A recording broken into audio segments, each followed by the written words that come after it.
We're kicking off a new season of the Champions Chess Tour with a new format and new people in the studio. We can promise you even more action, more time trouble, and more of the best chess players in the world. So it's a big pleasure to welcome all of you to the very first day of the Airthings Masters. Magnus really looking happy with himself. The king can't move. Wait. This move is breaking the rules. Oh! No way! This just looks glorious for White. I can't believe he's done that. There we go. The avalanche continues. There's a big threat on the board. He's taking Whoa, it. Magnus Carlsen is furious. He's going straight for the kill. Wesley So has blundered. He's blundered his knight. White king is trapped. This is checkmate handed. Magnus Carlsen showing his genius. And more genius is incoming, and this group of chess experts will be here every move of the way to guide you safely through the Airthings Masters. From my right, Grandmaster David Howell, International Master Tanya Sachdev, and Grandmaster Robert Hess. All the way from the US, a big welcome to the Oslo studio, Robert. Thank you, Kai. It's a true pleasure to be here. And what an exciting day. For the first time, Champions Chess Tour now on Chess.com. How excited are you? It's great to have the chess world unified. All of the best players taking part in the same tournament. Couldn't be more exciting. As he mentions, David, Chess24 and Chess.com now unified to create this one massive tour for online chess. This is a big day for chess. It's a big day for everyone, for the fans, for the players, for everyone at home. But as you say, it's the biggest for chess itself. We want to grow the game and the players. We've amassed world-class players here. It's going to be an exciting week. And Tanya, with the new Champions Chess Tour format, what can the fans expect? It's going to be so much fun, Kaya. We've got a fresh mix of players. The format promises to have twists and turns, dramatic stuff, so expect the unexpected. The third season of the Champions Chess Tour introduces a whole new format, and by the end of the year, we will have an undisputed champion. The Champions Chess Tour is back with more incredible chess. $2 million in prizes, the biggest online prize fund ever, and a thrilling brand new format. The 2023 tour begins with 6 elite events taking place between February and September. Each event features an open qualification system with qualifiers and play-ins, locking in 56 players to the main events, where they will be grouped into 3 divisions and compete for $235,000 in prizes. Victory in the first division in any of the 6 events will secure a spot in the 8 Players Champions Chess Tour playoffs in December. Players will also accumulate tour leaderboard points across the 6 events and another $100,000 in prize money, and the unsecured playoff spots will go to the top leaderboard finishers. At the end of the year, we have 17 days of incredible chess, beginning with the playoffs, from which just 4 players will advance to the Champions Chess Tour Finals, a single elimination bracket. Together, the playoffs and finals feature $500,000. There can only be one. In December of 2023, an indisputable tour champion will be crowned. Let the games begin. We can't let the games begin without introducing our fourth expert in the studio, International Master Jovanka Hauska, now in the corner to keep control of everything going on. Yeah, this is going to be my home for the next 5 days. I'm going to keep everyone updated on everything that's going on. And the first update we have to give everyone is the 8 players we will follow in the first division this week. This is the lineup for the Airthings Masters first division. 8 players. They are spread out across the world, sitting in many different time zones. And looking at this, Jovanka, who do you hold as the big favorites? Well, 3 colossal names just pop out. You have Magnus Carlsen, who is just the boss in this kind of format. Then we have Hikaru Nakamura. He is the best in online chess. And of course, let's not forget Wesley So, who has looked on the tour absolutely unstoppable at times.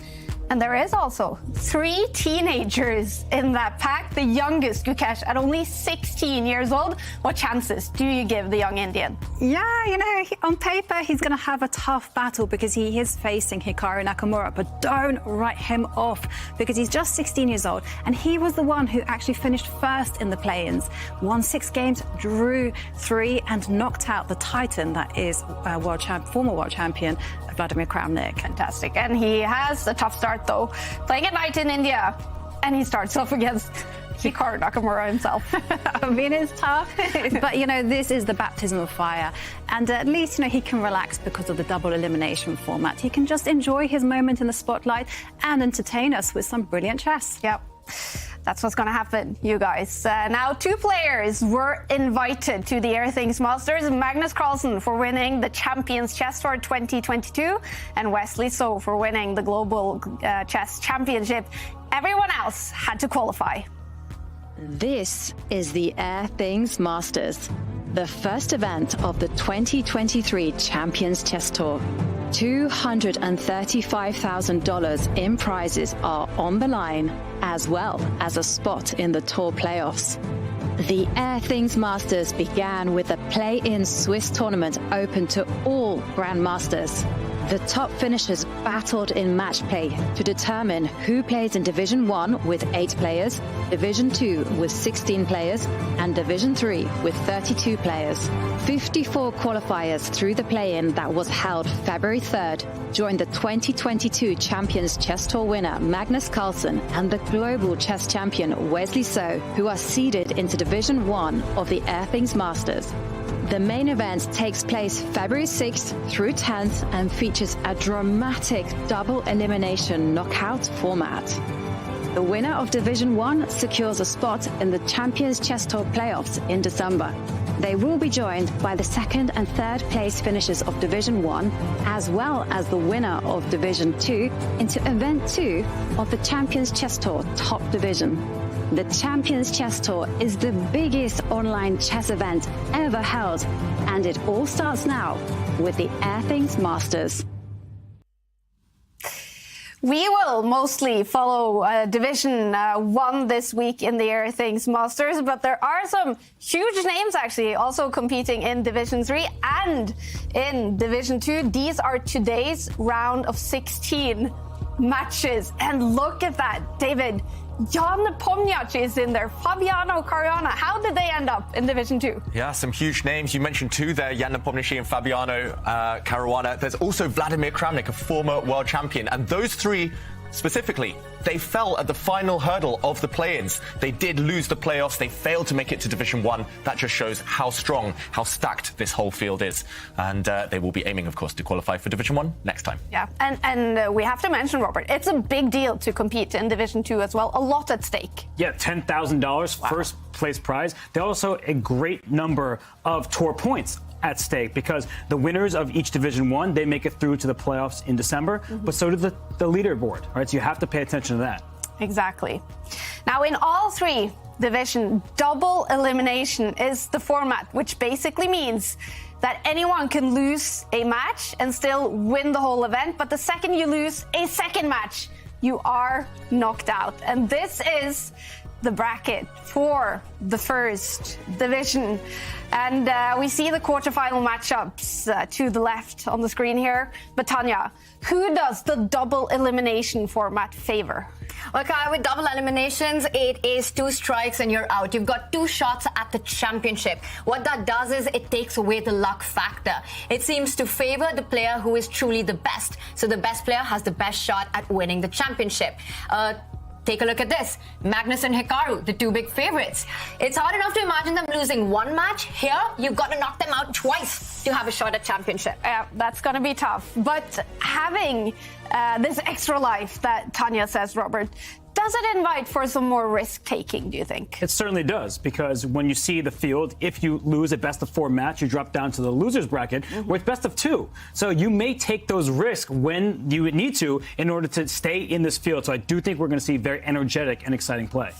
All right, you guys. So we have qualification, we have double elimination, we have a new time control with 15 minutes plus only 3 seconds increment. We checked in with some of the top players to hear what they think about the new Champions Chess Tour format. I think the tour last year was great in the sense that we had so many young players who got the chance, but now we get all the top players as well as the young players, which I think will be super exciting. At the same time, the competition is going to be tougher because Magnus Carlsen is going to be playing basically in all events, and also Hikaru Nakamura is there. It'll be a tough fight, I think. Even for the top list, it won't be easy. And there's going to be lots of qualifiers to all sorts of divisions. I think that's also a really good news for the sub-top chess players. Really, you're forcing it to be whoever the best player wins. Yeah, also for me, it's completely new to play double elimination.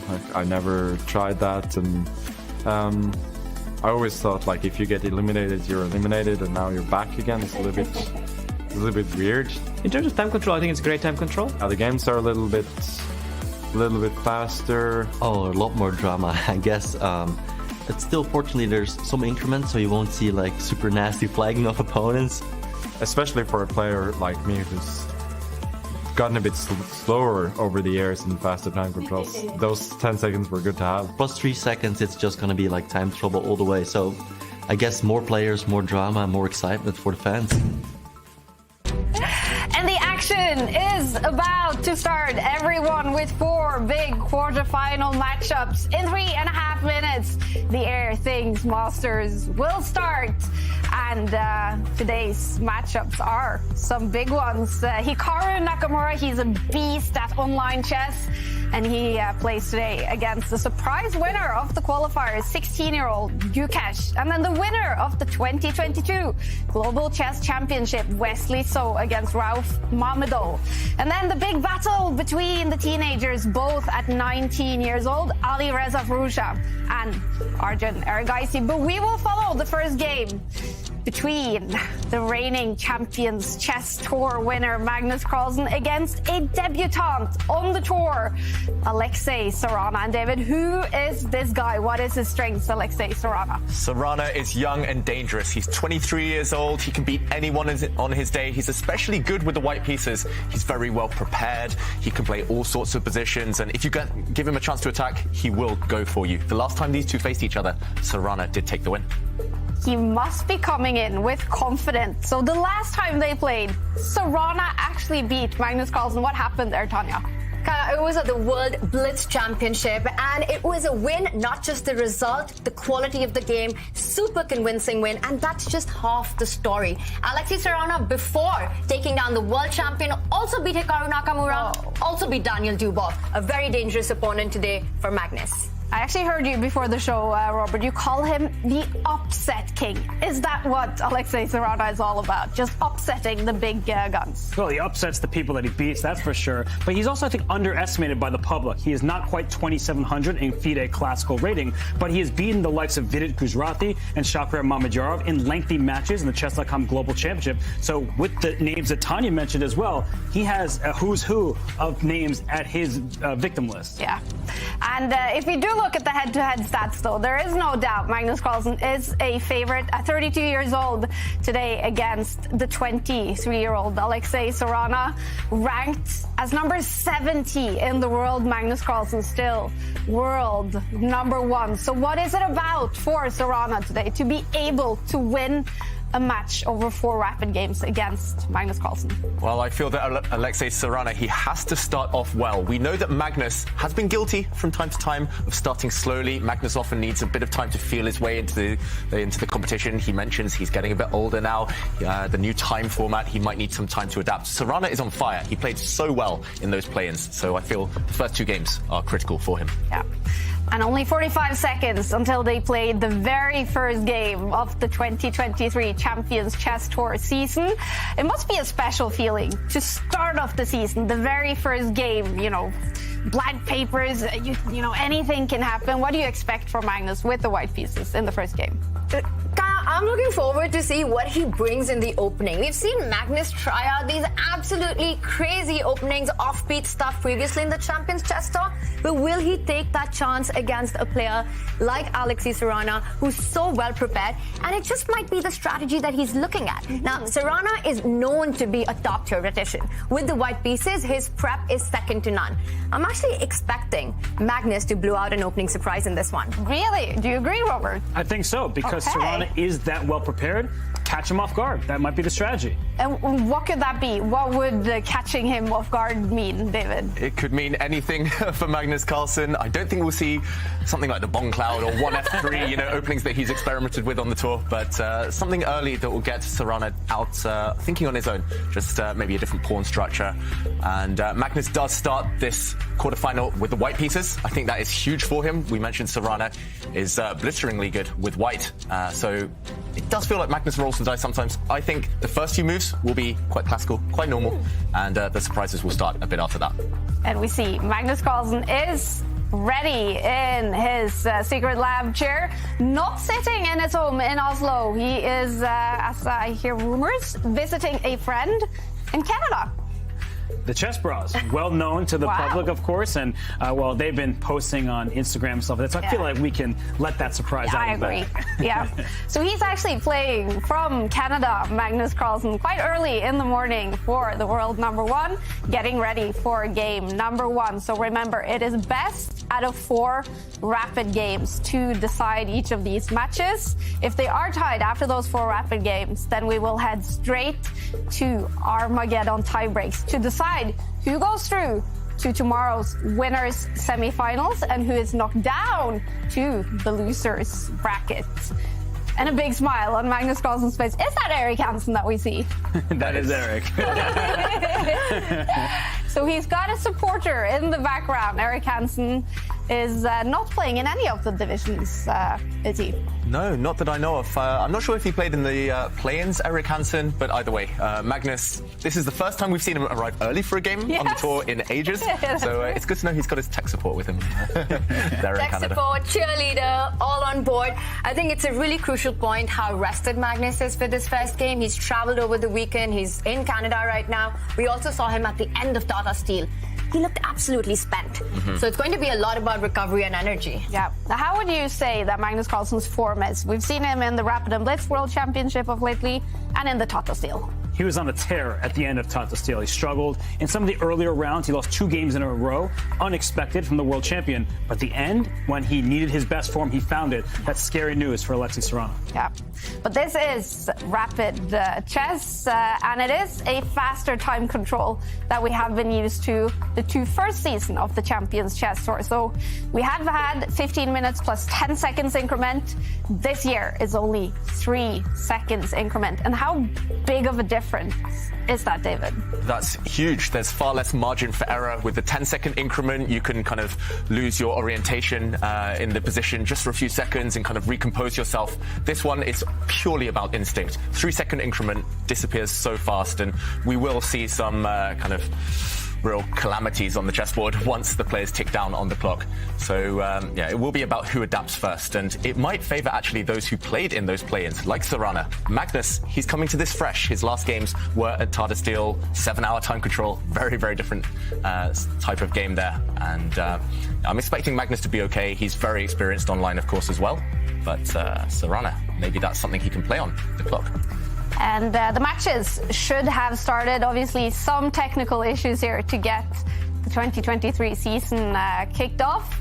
We do not have an image of Alexei Sarana, but he should have arrived and should be ready to kick off the season with a match against Magnus Carlsen. Do you think this is big for Alexei, Tanya, to play not only a game, but a match, 4 games against Magnus. Huge opportunity for Alexei in the Champions Chess Tour. It is his debut in the tour.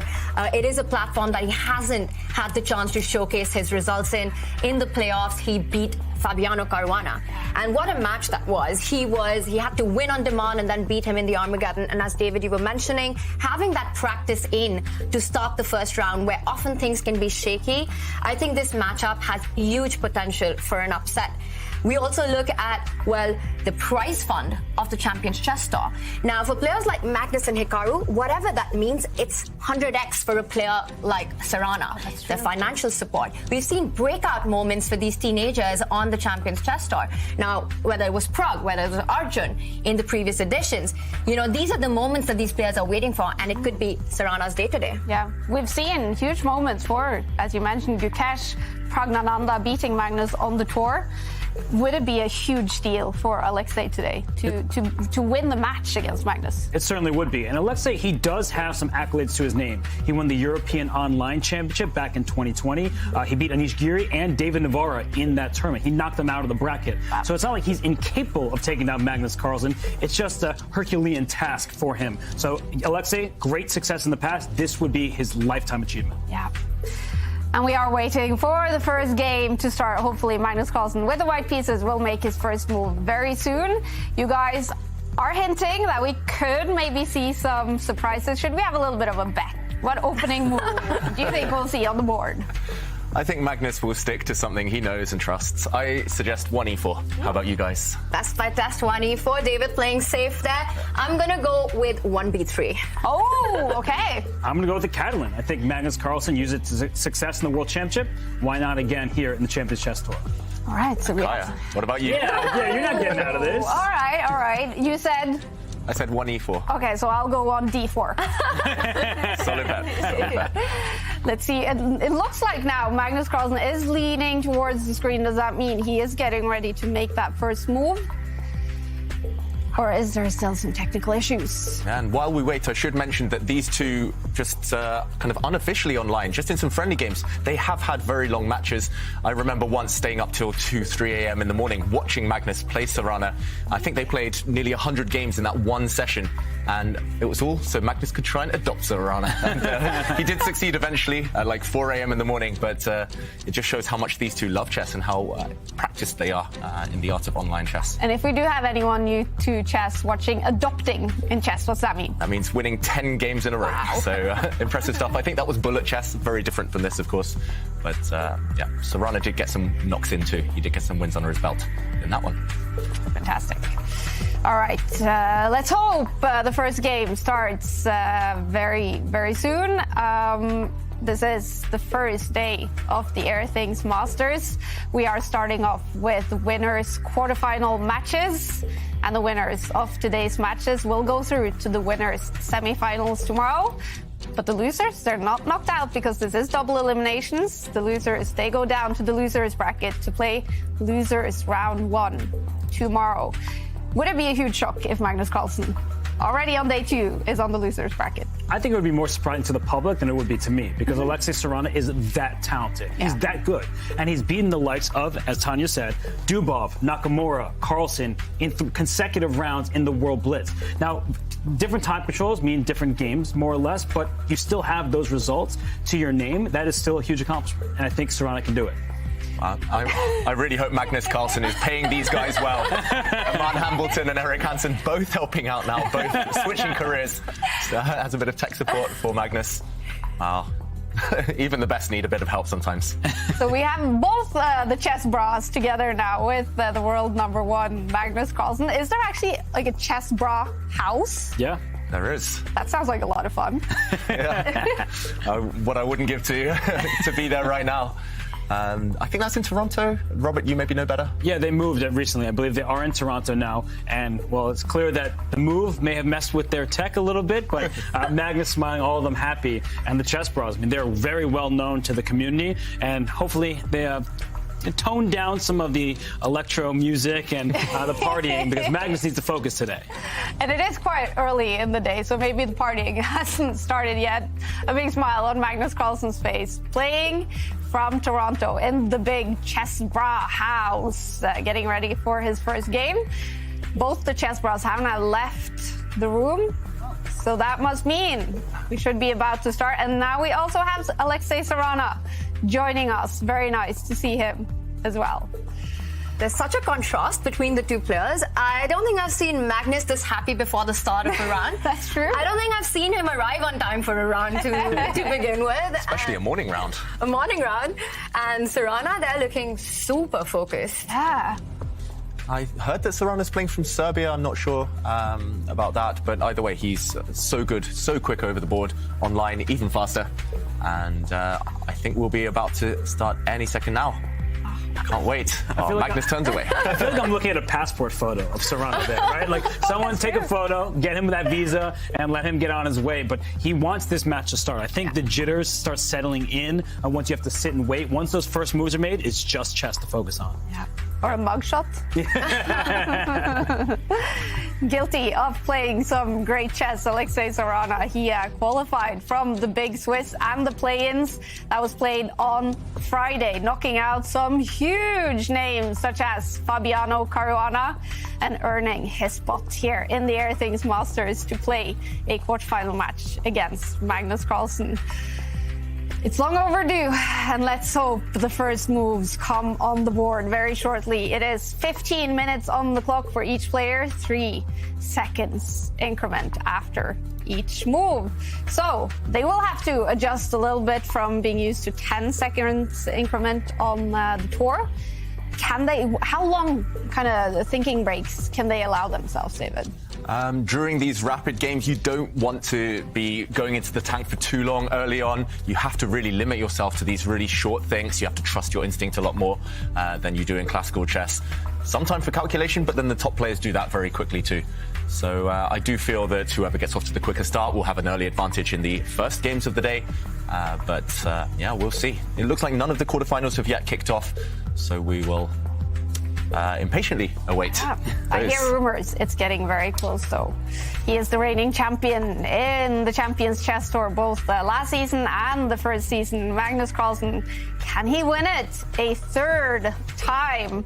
It's not decided until December, who is the undisputed champion. This is only the very first game, the beginning of the Champions Chess Tour 2023 and the beginning of the Airthings Masters. I'm so excited now to see what will be his opening move. Magnus Carlsen, will he? And he's, you know, he's sat there now for almost 15 minutes. Do you think he's changed his mind over those 15 minutes, or do you think his mind has been set on an opening move? I think for the first game, he kind of knows what he wants to do already. But as the match progresses, we've often seen him in interviews say that he sort of takes the decision on the fly between rounds. So I think he has it in mind what he wants to start with. And we've been talking about how Sarana is a dangerous opponent. But Kaya, it's also so hard to bet against Magnus on any given day. As you said, the defending champion of the Champions Chess Tour, classical world champion, world blitz champion, world rapid champion. Hard to call him an underdog. Yeah. No, Magnus is the heavy favorite. We all know it, but Sarana will have to push that all aside, focus on the objective moves. He has a chance. That's all you can ask for when you're playing Magnus Carlsen. Yeah. Wow, I was about to say, has Sarana moved in the last 5 minutes? He finally did change his pose. It's not a passport picture. This is a live shot of him. Meanwhile, Magnus Carlsen going for the Maxim Vachier-Lagrave approach of snacking up during the games. Hikaru gets it right, and here we go. Yay! And I am the first one with the right move, you guys. Yay! We have started. This is the Champions Chess Tour 2023. But here we go. Robert was also correct with his prediction of the Catalan. So you two take the points. Tanya, we need to up our game. Teamwork makes the dream work. Oh, yeah. Oh, yeah. Good start. Good start. What are we seeing on the board, you guys? So this is one of the main lines of the Catalan opening. This is played by a bunch of top players in the world. Seemingly everyone has it in their repertoire right now. White tries to occupy some of the center, but black is rock solid. Look at black's pawn structure in the middle. It's what we call the triangle pawn setup, just controlling lots of squares. Black does have one problem piece in these positions. It is that black bishop, the light square bishop on c8. tends to struggle to get out. It's often a battle, the middle game, that we will be about to see, of whether black can activate that piece. And this is still very well trodden, this path. What do you guys think? Who's this going to favour style-wise? Well, Magnus, we saw him employ the Catalan so much in the World Championship and ever since then in the match against Jan Nepomniachtchi. And it seems to suit him really well. I think the fact that he's chosen such a mainline theory against Sarana, it shows a lot of respect for his opponent as well. The Catalan, you can't fault that line. We see it super trendy at the high level. I think it's a very wise choice by Magnus taking on someone as strong as Sarana. And I think Sarana has played this very well. We're still in standard opening fair, but this move, knight bd7, the last move played, developing the knight, is less common than simply castling the king. So that may seem like an innocuous move, but it begs the question, what is the idea? Is there something slightly different, a nuance, a wrinkle that Magnus has to take into account? And I believe, David, that's why he's thinking. Yeah, it has forced Magnus to think for himself for the first time in this game. He could, as you mentioned there, Robert, just automatically castle the white king to safety, just say, OK, what is your idea? That would be going back to more typical waters. But is there a difference? Now Magnus Carlsen adapting to this rapid format. He spent a long time, over a minute, on a very standard position. I'm predicting that he will castle his king. I just don't see what else for white, simply. But Magnus, will he come up with a more creative approach? Well, knight d7, as you mentioned, isn't the most popular move. In fact, black does go shock castle instead, which is perhaps what Magnus was expecting. And to just give you some perspective, you've got over 450 games in shock castle and just about 100 games with this move that Sarana has chosen and blitzed out. Shows good preparation from Alexei's side. Now, once again, Magnus could decide to go shock castle, which is the most popular move in this position. About 158 games here. Or play the move bishop f4, as I can see in my database, with only 2 games.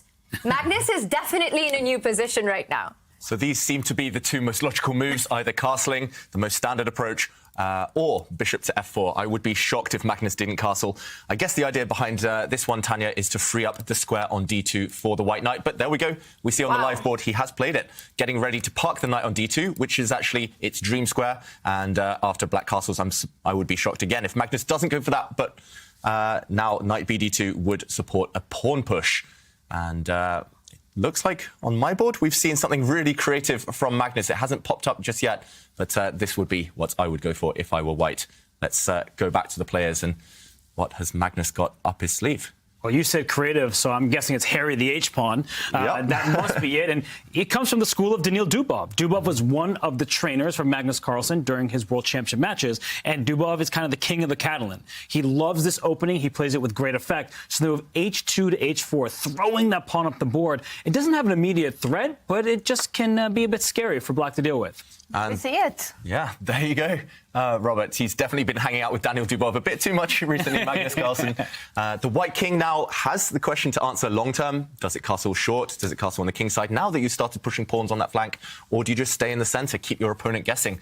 That's something that Kaya has mentioned in the past, especially last season on the tour. It's a definite trend at the top level to keep your opponents guessing, to kind of play a bit risky and leave your king in the centre. But yeah, the idea is clear. You want to start stepping forward even further. You're staying very flexible with white. And if Sarana isn't careful, maybe a kingside attack a bit later on. And you definitely have to watch out for that. This is ambitious play by Magnus, and we see Sarana go for the option of b6, still keeping flexibility in the center. At some point, I am expecting a pawn trade to try and open up some files. Your opponent goes for the flank attack. You try to open on the center, try that uncastle king, put pressure on that. And as the pieces develop, I think the way for black here, David, is often to just take out the bishop on c8, get it to b7, trade the pawn on c4, pick that pawn up, put your knight on d5, and try to create play in the center as long as white's king is not castled. Yep, so this looks like it's a very logical plan. Instead, Sarana has developed his bishop. And, OK, we're waiting for Magnus to move now. What do we think? Is he going to castle? Is he going to decide? Is he going to go left, right, kingside, queenside? Is he just going to leave it even longer and maybe advance his pawn in the centre? So many questions. It does look very kind of surprising to me that Magnus has gone for something this provocative. It feels like just castle your king, you know, play all the simple moves first. It's the first game of the day. It's a morning round. But What do you think of this, Robert? Something I like to point out is that knight on d7, right in front of the queen, it's dominated by the pawn on d4. So when there's a pawn 3 squares away from a knight, the knight is in some trouble. So I do like the contours of the position for white because that black knight's a bit passive. So playing the move e4, it's very common, it's a topical idea, but you offer some trades, and that's usually good for the side with less space. That knight on d7, the knight on f6 fighting for the same squares, called superfluous knights, thanks to Jeremy Silman. So I do think we'll see a series of trades, and the knight on d7 will become a happier piece. Yeah, finally the knight can start to breathe, and it would have a nice square. It could attack the white queen, for example, but okay, what has Magnus Carlsen done? He didn't automatically recapture. Let's go back to the game, because I was certainly expecting an automatic take on this e4 square, but instead of capturing this pawn, Magnus says, no, I'm going for the attack. He brings his knight forward. Of course, this pawn will disappear long term. It's now attacked 4 times. The white bishop is open towards it, but he's also hinting at a potential attack on this square. Look how the queen's vision, long X-ray vision there, is potentially going to hit the h7 pawn. And Sarana doesn't even blink. He's playing so quickly against this really creative idea. He plays c5. Again, if your opponent attacks one side, fight back in the center. But the bar is really liking it for Magnus. Yeah, the evaluation bar, we should mention on the side there on the left of the board, up on white's side. Yeah. Surprising to me, especially considering Sarana is playing so quickly. Feels like he's in his home preparation somehow, but we've got to trust the engine from time to time. And the speed with which the players are blitzing out their moves, it seems as if they know what they're doing, but this is a brand new position. It's never happened before. So they are playing over the board. This move by Magnus going knight to g5, attacking on e4, and now he blocks off the center, blocks off that bishop on b7. This pawn advance is a very typical way of getting back to the position after black has made the move c5. You want to keep it blocked and you want to keep pressure on e4. I like this approach of not allowing black to capture on d4 and opening up the center. Yeah, he's opening it in a way that could potentially be favourable for white. He's saying, OK, we can open it up, but on my terms. And what do we think? Is this involving a second pawn sacrifice temporarily? Maybe we have to jump in and show some lines here, Robert. I think so, because it looks like after d5, black has that square under control. You can start taking that pawn on d5, and that has just happened. E takes d5 was played. White has to take back with the pawn. And if we get some trades on that square, white will then castle queenside at long last. And black will be up 2 pawns, but white has the initiative. The momentum is in the favor. There's a pin down the d file. The e4 pawn will be hanging. Maybe there's some better moves along the way. Maybe castling king was not strong as just bringing the rook to d1. But either way, we see how quickly white's pieces come into the flow of the position. Yeah, and just to go 1 or 2 moves further, if the black bishop drops back, we can, for example, take this pawn simply with our bishop. And look at this, already devastating threats on the board. This is a huge threat of checkmate. The black king not entirely safe. And actually, I don't really see how to prevent this. This could be really dangerous already. And this is the current position. Of course, we're waiting to see if Sarana does take this pawn. There is a threat, however, of stepping forward 1 square to trap the black bishop. So already huge questions for Sarana to answer. Wow, what a start, you guys, to the 2023 season. Magnus Carlsen may be about to castle opposite sides. Yeah, looks very likely. Yeah, that's going to bring some action. Now, we want you guys at home to join in the conversation, to join us here in the studio. And you can do so either participating in the Twitch chat or by tweeting us using the hashtag #ChessChamps. We want to hear your questions, your comments. We want to know who you're rooting for. And we want to see your selfies as well. So share them using the hashtag #ChessChamps. And actually, during this tournament, the Airthings Masters, every day we're going to give out an Airthings device to one of you sharing a selfie on Twitter using the hashtag #ChessChamps. So go ahead and show us your face. We want to see it. Yeah, and talking of faces, we see Magnus in deep concentration right now on the camera. He, I think, is trying to hide his excitement here. Magnus, for sure, he's got in a brand new idea. You mentioned earlier, Tanya, we've never seen this position before, and he's used it. And really, kind of, it's, of course, an important game, but Sarana wouldn't have expected this. He wouldn't have been expecting Magnus to go straight for his throat. Surprising stuff. Surprising stuff, but I think Magnus is super happy with the way the opening has turned out. And we've been talking about this white pawn on d5 and how black can capture it. It might be the only way forward. David, this threat that you pointed out of d6, and look at this, Sarana chooses another path of vacating a square for the bishop on f6 with the move knight to h5, and the bar hits it. Yeah. Yeah, the bar hates this move. We have to try and figure out why. Of course, it's not just because knights on the rim are dim. That could be one explanation, of course, but it must be something concrete, something specific to this position that makes the engine hate this last decision so much by Sarana. I'm trying to figure it out. It feels like white has a bunch of ways to create a double attack, but no, Magnus just takes a timeout and drops his bishop back. What do we think of this move? The problem was it was a one-move threat. The knight attacked the bishop on f4. The bishop simply slides away from the attack, and this pawn on e4 is going to be won by white. If you try to push your pawn up from f7 to f5 to give the pawn its best friend, another pawn, then the e6 square is vulnerable. The knight can simply hop in there. That wins some material for white. It's a fork that wins a rook for just the knight there, so white would have the edge. So I feel like knight h5, it kicked the bishop back. The question is, then what? I don't know the answer to that question. Yeah, I don't think Sarana knows the answer to that question either. Normally, if you create a threat, your opponent answers it, then you should be able to quickly show the rest of your plan. But yeah, as Robert says, this looks like a bit of a one-mover. And suddenly, white will capture this pawn with any piece. You can take it in 4 different ways next move. And again, the threats persist. This king is about to come under a huge attack. Looking good for white, I've got to say. And sometimes we disagree with the engine, the evaluation bar. Sometimes it's hard to understand why the computer says certain things. Here, it's quite logical, I feel. Black's pieces just don't look ready for the action in the center. Most of them are passive, and the only piece that stepped away and out of the first 2 ranks is this horrible knight on h5, which will be forced to retreat at some point to a more defensive square. But has it gone all wrong for Sarana here in the opening, or do you think this is part of his plan? I think it's gone completely wrong for him because Magnus has control over the position. Sometimes you have an advantage, but there's only one series of moves that leads to that edge. Here, all of white's pieces are on great squares. Black is one piece activated, like David said, but it's on the rim, not doing much. Now the bishop slid away. So I believe with only one pawn to his name, and that pawn is likely to fall soon, this is not a good position for Alexei Sarana. Yeah, and I think he's starting to realize the seriousness of his issues here, his problems. He's been tanking for a while, and wow, Robert, he goes for the move you suggested. Logical, but it does come at a cost, and Magnus jumps in instantly. He doesn't hesitate to drop his knight on that beautiful e6 square. That is a fork. You've got to move the queen. The queen was the more valuable of the 2 pieces. She runs away, but here Magnus, again, spoiled for choice. That white knight is so glorious, so beautiful. Do you even trade it for a rook? Yes, you win material, but maybe you want to keep it on that square. We call it an octopus knight with its tentacles all over the board.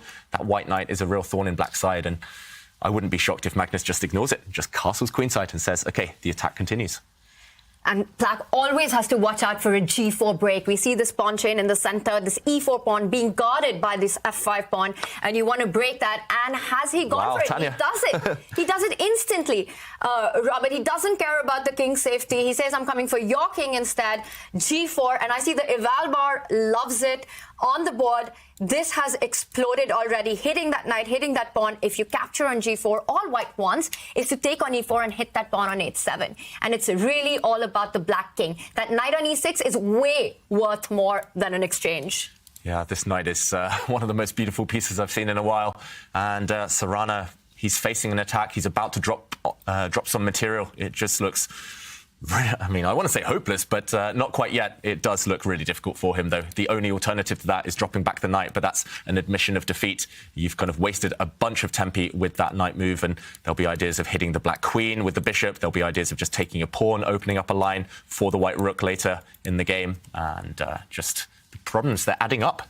They're building, and no salvation here. It's one of those moments I think you have to take the pawn and pray. Yeah. Like, I'm just going to take what's being offered to me and hope I can survive it. It's not looking good. As we're noting, the e4 pawn will drop. You can at any moment take this rook on f8, but you don't need to do that. But if we do a quick material count, that's the thing, is currently white would be down 2 pawns. You're likely to win 1 back right away. And even if you do eventually take that rook on f8, it will be a minor piece and 1 pawn for a rook. That is 4 points for 5. That's not an insurmountable lead, at least in terms of material. So there are chances for Sarana. He will need to play more quickly, and he'll need to trust himself a little bit. But thus far, he has gotten himself in huge trouble. Yep, huge trouble. And as Robert says, you just got to limit the damage. We've all found ourselves in these situations where we get kind of attacked in the opening. It all goes wrong. We just have to find ways to survive. Look for any defensive resources that you can find. And Sarana, he tends to be quite good at that. He's quite tenacious as a defender, I found, when studying his games. So he'll just be looking for ways, as Robert mentions as well, to part with material in order to survive. The longer you survive, the more confidence you build up, and maybe the more frustrated Magnus will become. But now down a couple of minutes on the clock as well, and with that only 3-second increment that we see in this new season of the tour, it's going to be a real struggle for him. All the pieces still on the board, only a few pawns have disappeared, so still very tense, still some chances, but he needs to speed up. Magnus looks anything but frustrated right now. He is definitely enjoying this position a lot. He's got everything. It's like a dream Catalan for him. The opponent has got about 6 minutes. Sarana down to 6 minutes on the clock. A really difficult position to defend already. This has gone all wrong for Alexei. It's not looking good on the bar or on the clock for Alexei Sarana in the first of 4 games. In the other matches, we could see the evaluation bars roughly to the middle. So more tense start maybe in the other matchups. Yeah, it does look like maybe the bar is slightly in Nakamura's favour. That was a really fascinating game. We'll keep you guys updated if the results come in there. And we'll mention some highlights a bit later. But yeah, this one looking difficult. What's your philosophy, Robert, Tanya, when you're really struggling, when you know your opponent's almost got it in the bag, but you have to survive, you have to fight back? Robert, do you want to take this one? Sure, I will. I'll take this one. I think that Sarana is a speed demon. He is really resourceful when he even is down to his final seconds. He has great experience in rapid and blitz time controls. So at some point, he's just take what's offered to him and run with it. He did just take this pawn on g4. He is up 2 pawns at the moment. It's not like there's an immediate checkmate or even an immediate devastating threat. So his position is worse. He acknowledges that. You can see it on his face. But it's not that terrible. So as long as he can shore up and prevent the immediate threats, he does have a chance in this game. And we see Magnus just take this pawn on e4 with the bishop, creating a threat against the h7 pawn. But the evaluation bar is taking a little bit of a dip. A knight can come out to f6. There is activity for Black's pieces, and that's the best news of all. Yeah. And at least his next couple of moves are very natural. He did bring a knight to f6 as a bit of a defensive rock there. Black's knights, superfluous perhaps, but they do control and defend, cover some really important squares. Magnus eventually, after resisting the temptation for a few moves, he has gone to grab the material. So White has won that rook for his knight. He's currently 1 point up if we do a count. But yeah, it's more about the piece activity. White has nice centralization. Black needs to just lock things down. And I like this last move by Sarana, planting the black bishop on d6, the dark square bishop, blockading White's central pawn. You cannot allow that one to advance. It would be too strong. It would win the game. And he seems to have done a good job of at least covering things for now, holding things together. Do we think Magnus has a breakthrough now, or is he just going to improve his pieces as we see in front of us? I love that approach. He's already up materially. He just brings the last piece into the game. Bring all your toys to the nursery, as they say. And rook to e1, centralizing it. David, as you were talking about the approach in such difficult positions, I think your mindset just has to be to survive another move. Yeah. You just have to make sure that you're not losing on the spot and keep pushing your opponent to find ways, because the hardest thing in chess is to win a winning position. We've seen even Magnus sometimes not being able to do it. So that is what Sarana's trying to do. He's trying to keep himself in the game, but it's going to be hard, this one. I like that White is materially up, and it looks like White has all the compensation as well. Why is it hard to win a winning position, but easy to lose a losing one? Chess isn't fair, that's why. I was yelled at by Henrik Carlsen, Magnus Carlsen's father, once in a polite way because I asked him something about Magnus. He only needs a draw. And Henrik said, it is very difficult to get a draw in chess. And of course it is. And it must be even harder to, as you say, win a winning position. Yeah, all of these guys, they're super strong. They're here for a reason. They're all beasts, and they all defend extremely well. I think that's what sets the modern generation apart from past years. Thanks to engines, we've all learned that there are resources in positions, and especially the young players. They're so resourceful. And Sarana still fighting back, still struggling perhaps objectively, but at least he started to advance pawns towards the White King. I do want to mention, just a couple of moves ago, the experience of these two, especially in speed chess, has shone through by the fact they both put their kings towards the corner. Black took a timeout to shuffle his king into the corner. Magnus, even though he's the one attacking with White, took a timeout, put his king on a safer square. And that's just because later you don't want to have to calculate checks, attacks, and direct threats. But talking of direct threats, that rook on e6 now, the white rook has landed on a square that the white knight used to occupy, but still an outpost, still defended by White's passed pawn in the centre, and of course by his bishop. And even if Black trades off that rook, it will just be replaced by an equally powerful pawn. Magnus has so many intruders in the Black camp right now. Yeah, and those intruders are only going to start eroding the black position further. This last move is a bit of a sad one. But I love it, though. I mean, from the defensive perspective, you can't trade pieces. You're just going to lose any endgame. You are down material. So rook d8 threatens, in a way. I put it in air quotes because it's not a big threat, but bishop sliding back to its home square, hitting the rook on e6, and the bishop on f5 behind it. So all of a sudden, he's putting up sturdy defense. He's much worse, perhaps objectively lost, but he at least is keeping all of his pieces connected with one another, and that doesn't allow Magnus the knockout blow. Yep, actually everything's defending each other right now. These knights are kind of clinging onto each other for dear life. This bishop, the blockader of that powerful white pawn, it is well defended for now, well fortified. I do wonder if Magnus can start upping the pressure. I'm not sure whether you have time to bring your rook, kind of park it, doubled rooks there. Instead, Magnus centralizes his knight. Wow, nice move. And adding even more pressure onto those two kind of most important defenders. Exchanging pieces as well, as Robert mentioned, helping when you're ahead on material. Yeah, I love this move, knight e4. Very strong. That knight on f6 with the spin on the d8 rook, you just want to get rid of that and your task becomes that much easier. You're also hitting that bishop on d6. That's how you're fighting against the threat of bishop to c8, as you were mentioning, Robert. And I think everything that Magnus has done so far seems like flawless play. Yeah. He just seems really relaxed. I've never seen Magnus like this in the mornings. Normally he takes a while to warm up, but he just looks really relaxed and using this opening idea. He's never let Sarana kind of get a foot into this game. I was talking about getting off to a fast start earlier. Sarana shaking his head. He's normally ice cold, emotionless and fearless, but Sarana shaking his head there. He has played bishop to f4, trying to trade off these pieces, perhaps, these bishops. But will that help him? This pawn has also been freed up to start advancing in the near future. Not right now, perhaps, but some calculation to be done for Magnus. Bishop f4, you can also start thinking about doing all kinds of trades on f6 and really taking black's defenses away. The g4 pawn will fall, the h7 pawn will be not defended. I'm expecting a bunch of trades of these defensive resources that Sarana has with these two knights. And meanwhile, we do see the bar has swung in Nakamura's favour against Gukesh. Something big has happened there. Yeah, some big developments potentially in that game. And of course, we've seen the bar all up in White's favour in this game too for a long time now. And Tanya predicted the future yet again. And a capture of Black's defender, that knight on f6. And it is replaced, but that knight, the second knight, will also disappear any second now. The two biggest favorites could be about to get a perfect start to the Airthings Masters, Magnus Carlsen and Hikaru Nakamura. The bar is also going up for another small favorite, we must call him that, Alireza Firouzja against Arjun Erigaisi in the first game. Yeah, Alireza definitely the favorite, at least on paper. He's high rated in classical chess. Arjun had a terrible event in Vaikunze. He didn't win a single game. He lost a number of them, but we know what he's capable of. So when Arjun Erigaisi finds his form, he can definitely combat Alireza Firouzja. Yeah, 100%. And also, we haven't seen Alireza that much in action.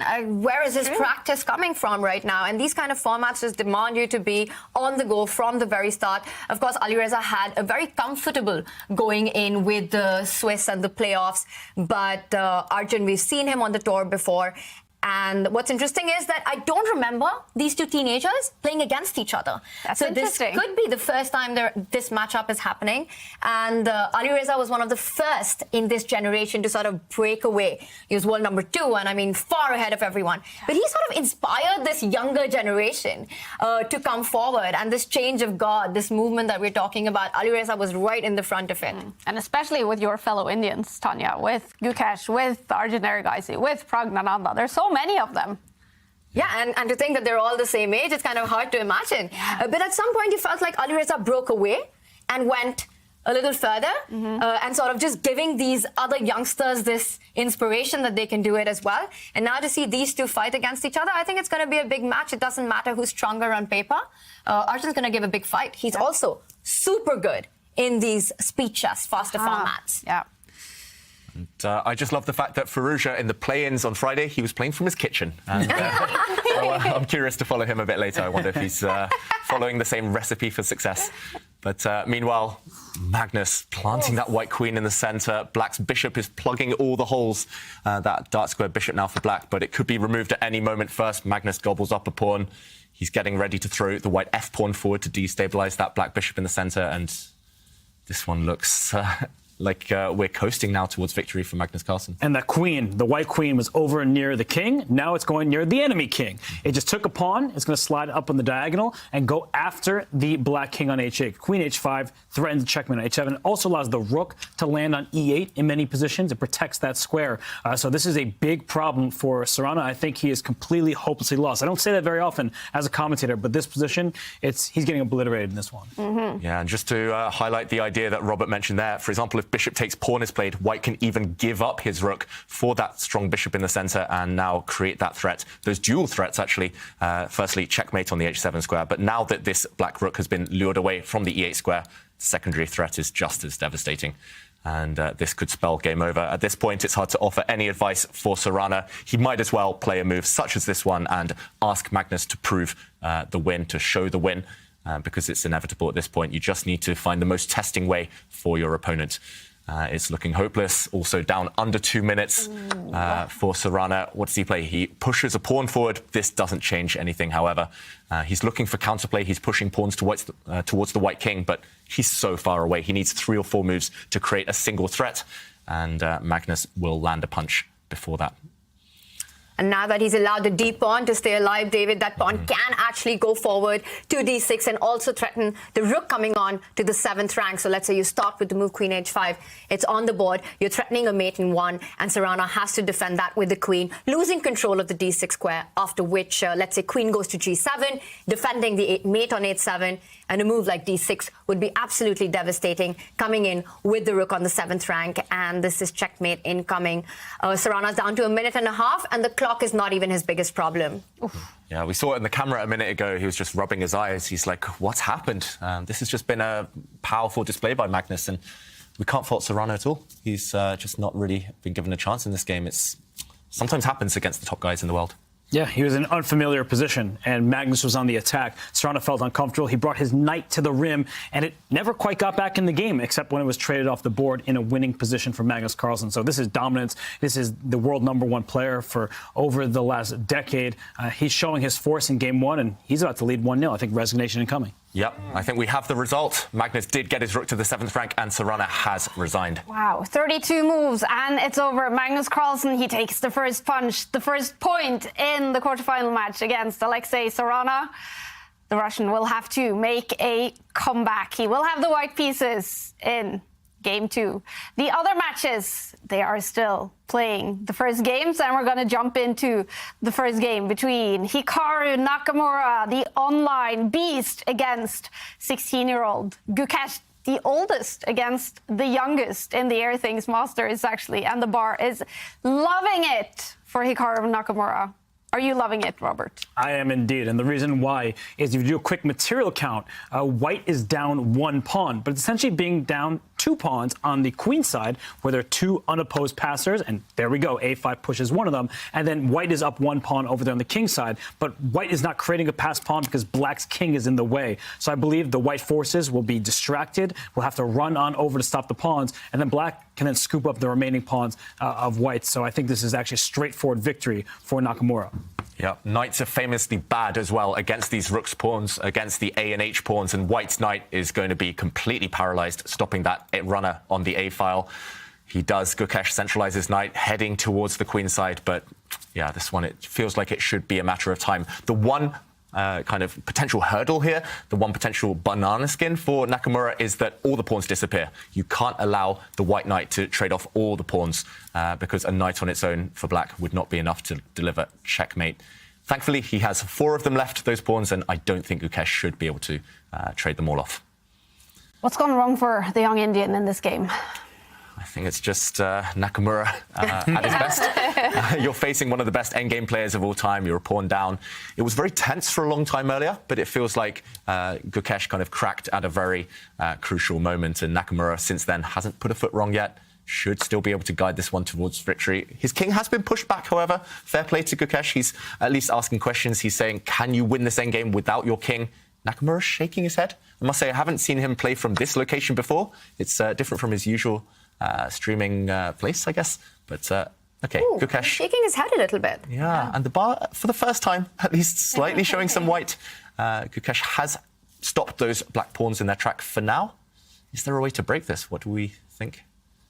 Well, the good news is that one knight on b5 takes care of both of the black pawns, at least for the moment. And you see the black knight go back towards the white pawns. You're just trying to keep black stuck in place on the queen side, and then black is trying to go after the pawns on the king side, but the white king can slide over and save that pawn. And if the pawns get traded, like you were mentioning, David, that gives white chances. What you need to do is eliminate all 4 black's pawns. And even if that costs you your knight, you will be able to make a draw. A lone king and knight cannot deliver checkmate. So all of a sudden, Hikaru, he's looking a bit frazzled, and maybe he believes that Gukesh has a chance. Yeah, and under 1 minute now for Hikaru, and wow, what a move, giving up his knight, offering that knight as bait, and he's countered very well here. He's realised it is a race. Let's go in and show this knight sacrifice again, because Nakamura now giving up his knight. If it's captured, it's a race between this pawn, 2 squares away from promotion, and this knight. Unfortunately, the knight cannot get back in time to stop this pawn from becoming a queen. We mentioned that knights are especially bad against these rook pawns, and it's going to be a new queen on the A1 square. And therefore, if the knight cannot be captured, it must be driven away. And if the white knight runs, for example, to retreat, the black pawns can start rolling once more. What a move, Tanya. What an idea, knight c7. I absolutely love it. As you mentioned, the knights are the worst defenders against the flank pawns, and knight c7 just on giving up a whole piece, but the a pawn is super fast. And the main idea of this move by Hikaru is, of course, to try to push the b pawn to assist the a pawn to queening. And he sort of found the fastest way to victory. And I'm just thinking, very often the players say that, you know what, Hikaru's expressions can be so deceptive. And that little head shake that we just saw by him, and then he plays this fabulous knight c7, calculating it to victory. I think it's one of those moments. Don't go by what you see with Hikaru. Yeah, he's full of those expressions which throw us off, but also throw his opponents off. And yeah, his a-pawn now is only 2 squares away. That white knight and that black a-pawn basically cancel each other out. Ooh. And finally, those head bops, I don't know what to call them. Hikaru knows he's winning. Yeah. And yeah, this one's a matter of time. And we have another huge result, you guys. We were looking at Alireza Firouzja, Arjun Erigaisi, saying that it was looking quite good for Alireza Firouzja. Something has happened here. Arjun Erigaisi takes the first point. Wow, and what a way to win. I just looked over at that game. He won it with a queen sacrifice, Robert. Yeah, it was a beautiful queen sacrifice at the end. So he was able to take game 1. A gorgeous play from Arjun Erigaisi and his compatriot, his friend, Gukesh. I mean, he's struggling now against Nakamura, down a pawn in this endgame, and I think looks word deceiving. Hikaru Nakamura shaking his head, but when all is said and done, this one, the B and A pawns, they're too far advanced. The knight on A6 is shepherding them towards the other side. And I believe that black will simply get a queen. And if that queen is stopped, then that requires the white king to dart all the way over to the queen side. And the black king will scoop up the remaining white pawn. So this is an easy finish for Hikaru Nakamura at this point.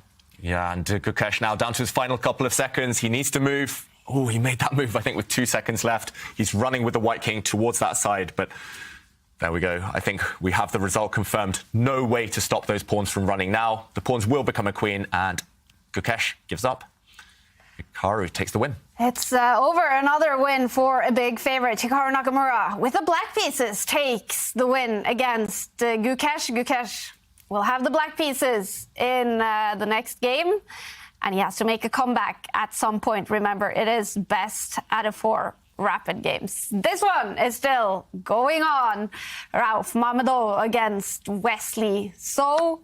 This is game 1, and the bar is as much in the middle as it possibly can be, I think. There's going to be a draw. They do say that all rook endgames are drawn, and this isn't an exception.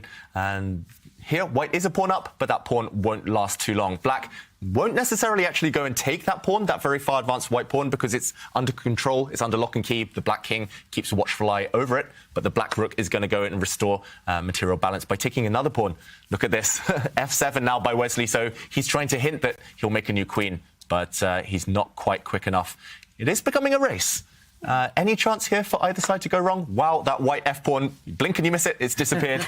And how is Wesley going to hold the draw here? Suddenly he's the one a pawn down. That was quite a turnaround really quick, but lucky for Wesley here that the king is attacking the h5 pawn, and the rook from f8 cuts off the black king, will come to defend the g pawn, which is advancing, and this is going to end in a draw. It's trickier than you would expect, and that's why he brought the king back. If he took that pawn on h5, what's happening? Might have been trouble. It seems suddenly he's winning. Oh no, okay, it's the depth issue. Sometimes it freaks out, it goes somewhere, but the king steps back to f4. Wesley understands as long as he picks up the g2 pawn, the game is immediately a draw because a king and h pawn, that lone position will be a theoretical draw. There's no way for black to dislodge the white king from the corner. So that is where Wesley's aiming. We're getting just that. Yeah, this game will end in stalemate, but I can confirm for one move, Mamedov was winning there. Really? He actually played the right idea, but in the wrong order. He could have played the same idea, but stopping the white king from coming back to blockade this pawn. And endgames are so tricky. I wrote it off. I said it was going to be a draw. It was a draw, but there are always tricks in the position. Wesley surviving there. Wow. Bit of luck on his side. 3 matches ended up with winner, but in this one, a draw in the first game. Wesley So walks away. Now 5 minutes, and we will start the second set of games. Only 5 minutes, but before that, we have to take a look at some of the action that happened in the very first round of the Airthings Masters and the 2023 Champions Chess Tour season. This is today's Lisoveta Learning Point.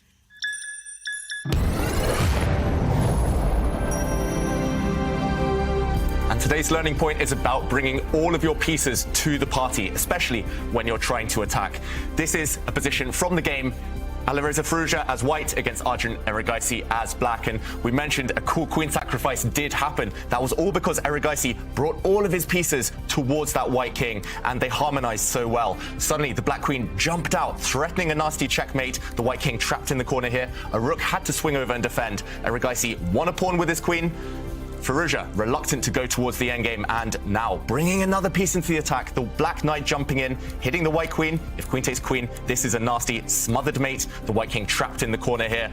Of course, the white queen couldn't do this. It moved away. But now another queen sacrifice by Erigaisi, now trying to trick the white queen into capturing, and this smothered mate idea persists. He won a very nice game. It only lasted a few moves longer than this, but if you combine all your pieces, bring them all in, good things will happen. Your subscription makes shows like this possible, which is why our Twitch subscribers will never see ads on Chess.com. Connect your Chess.com account and Twitch account at go.chess.com/connect accounts, and bang, boom, voila, you're done. 100% ad-free bliss forevermore. Whether you're following our events on site or on stream, type the command connect in the chat, and thank you for helping bring these shows to life.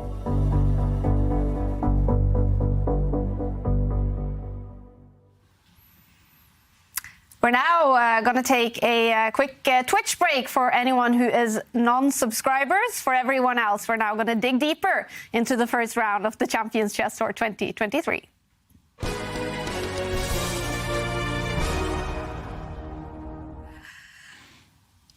Whew, that was intense, Ivanka. What is your reaction to the first round? New time control, so much drama. Yeah, I mean, I was completely gobsmacked. So much action, so much drama. And I can actually say a lot of it was to do with clock management, to time.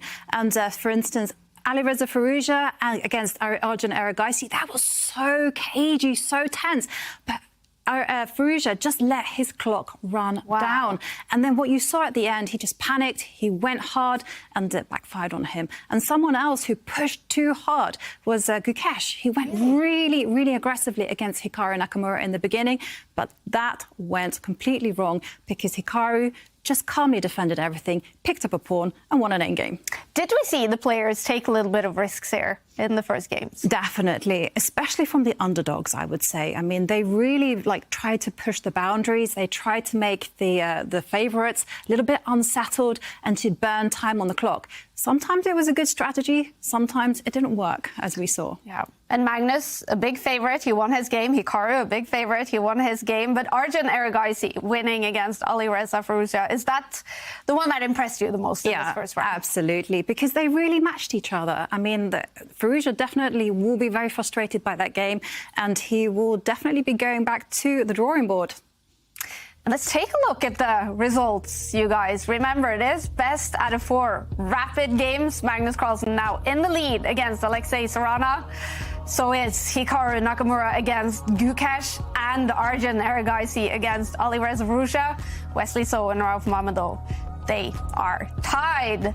And the second games are coming up very shortly, you guys. So get ready for some more action.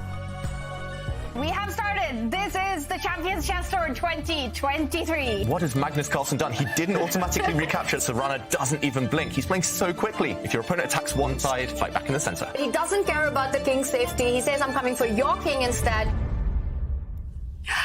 All right, that was fun, you guys. We have started. How do you feel?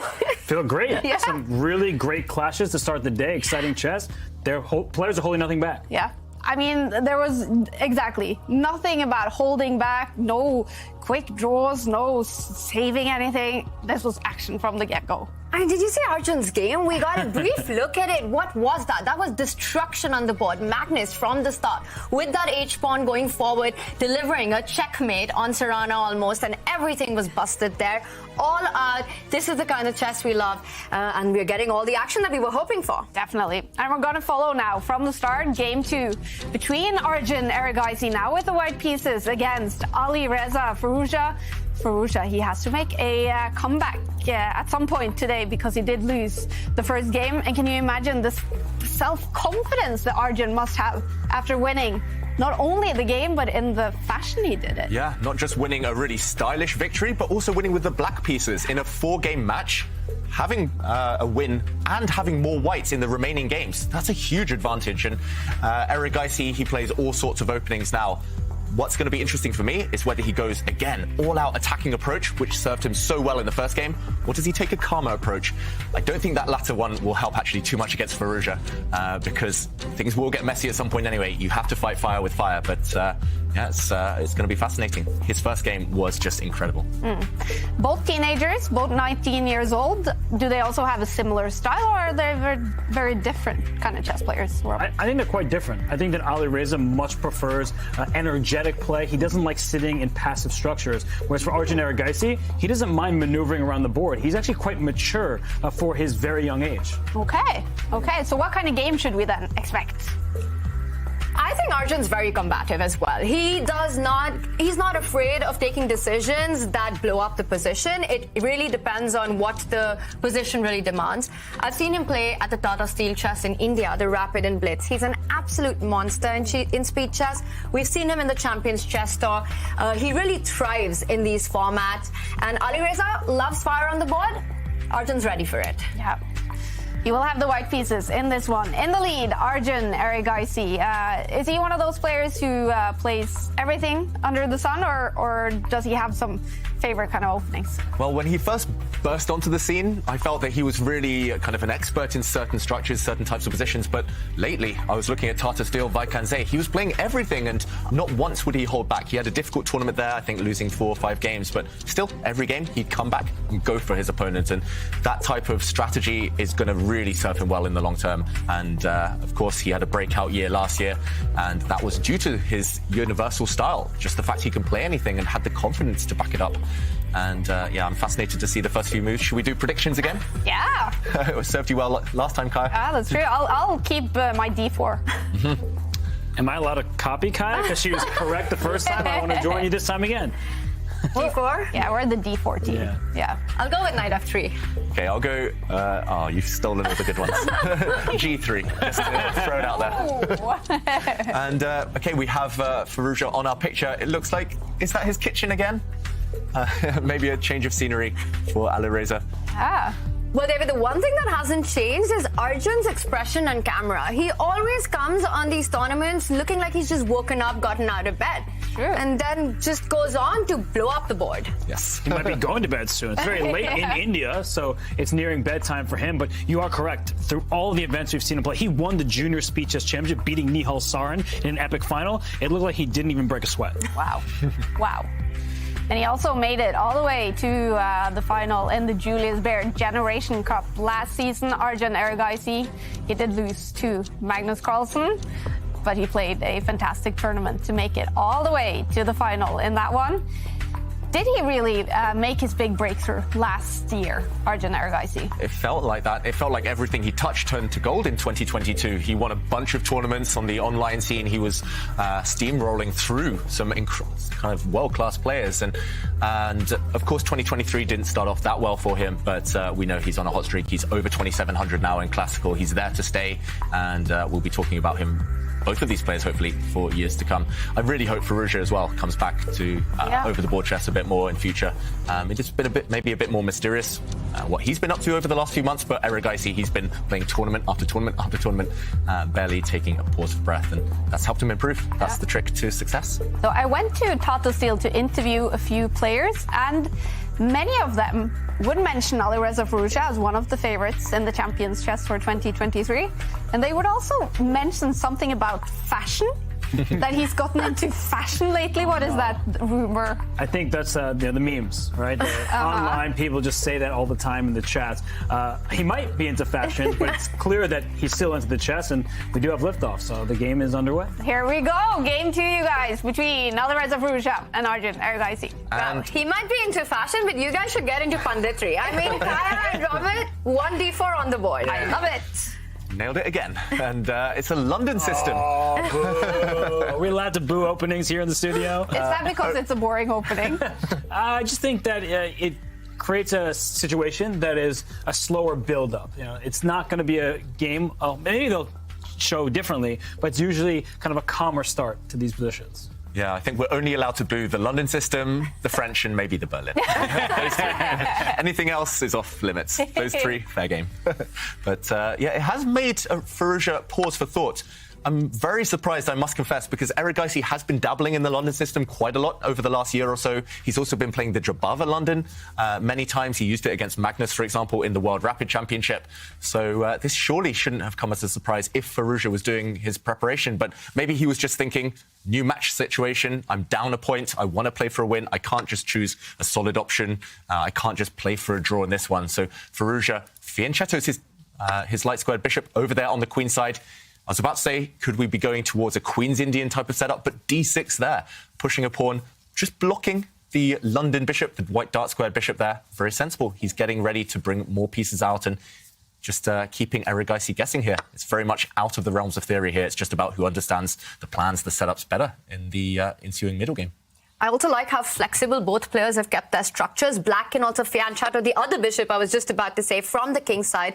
G6 and the bishop lands on this long diagonal. White not committing the c pawn. So here, Arjun is deciding whether he wants to put it to c3 or to c4 for a more aggressive approach in the center. Mm-hmm.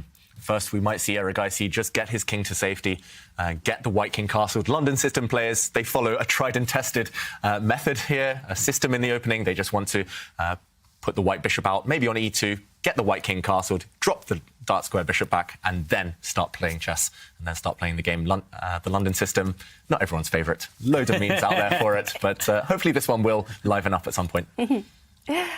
Yep. We are following the second game. Arjun Erigaisi is in the lead, and I've seen a bunch of your selfies popping up on the screen as well. We do love to see that, you guys joining in on the action. Share your selfie on Twitter using the hashtag #ChessChamps, and every day during the Airthings Masters, we will pick a selfie winner of an Airthings device. It's actually signed by Magnus Carlsen himself.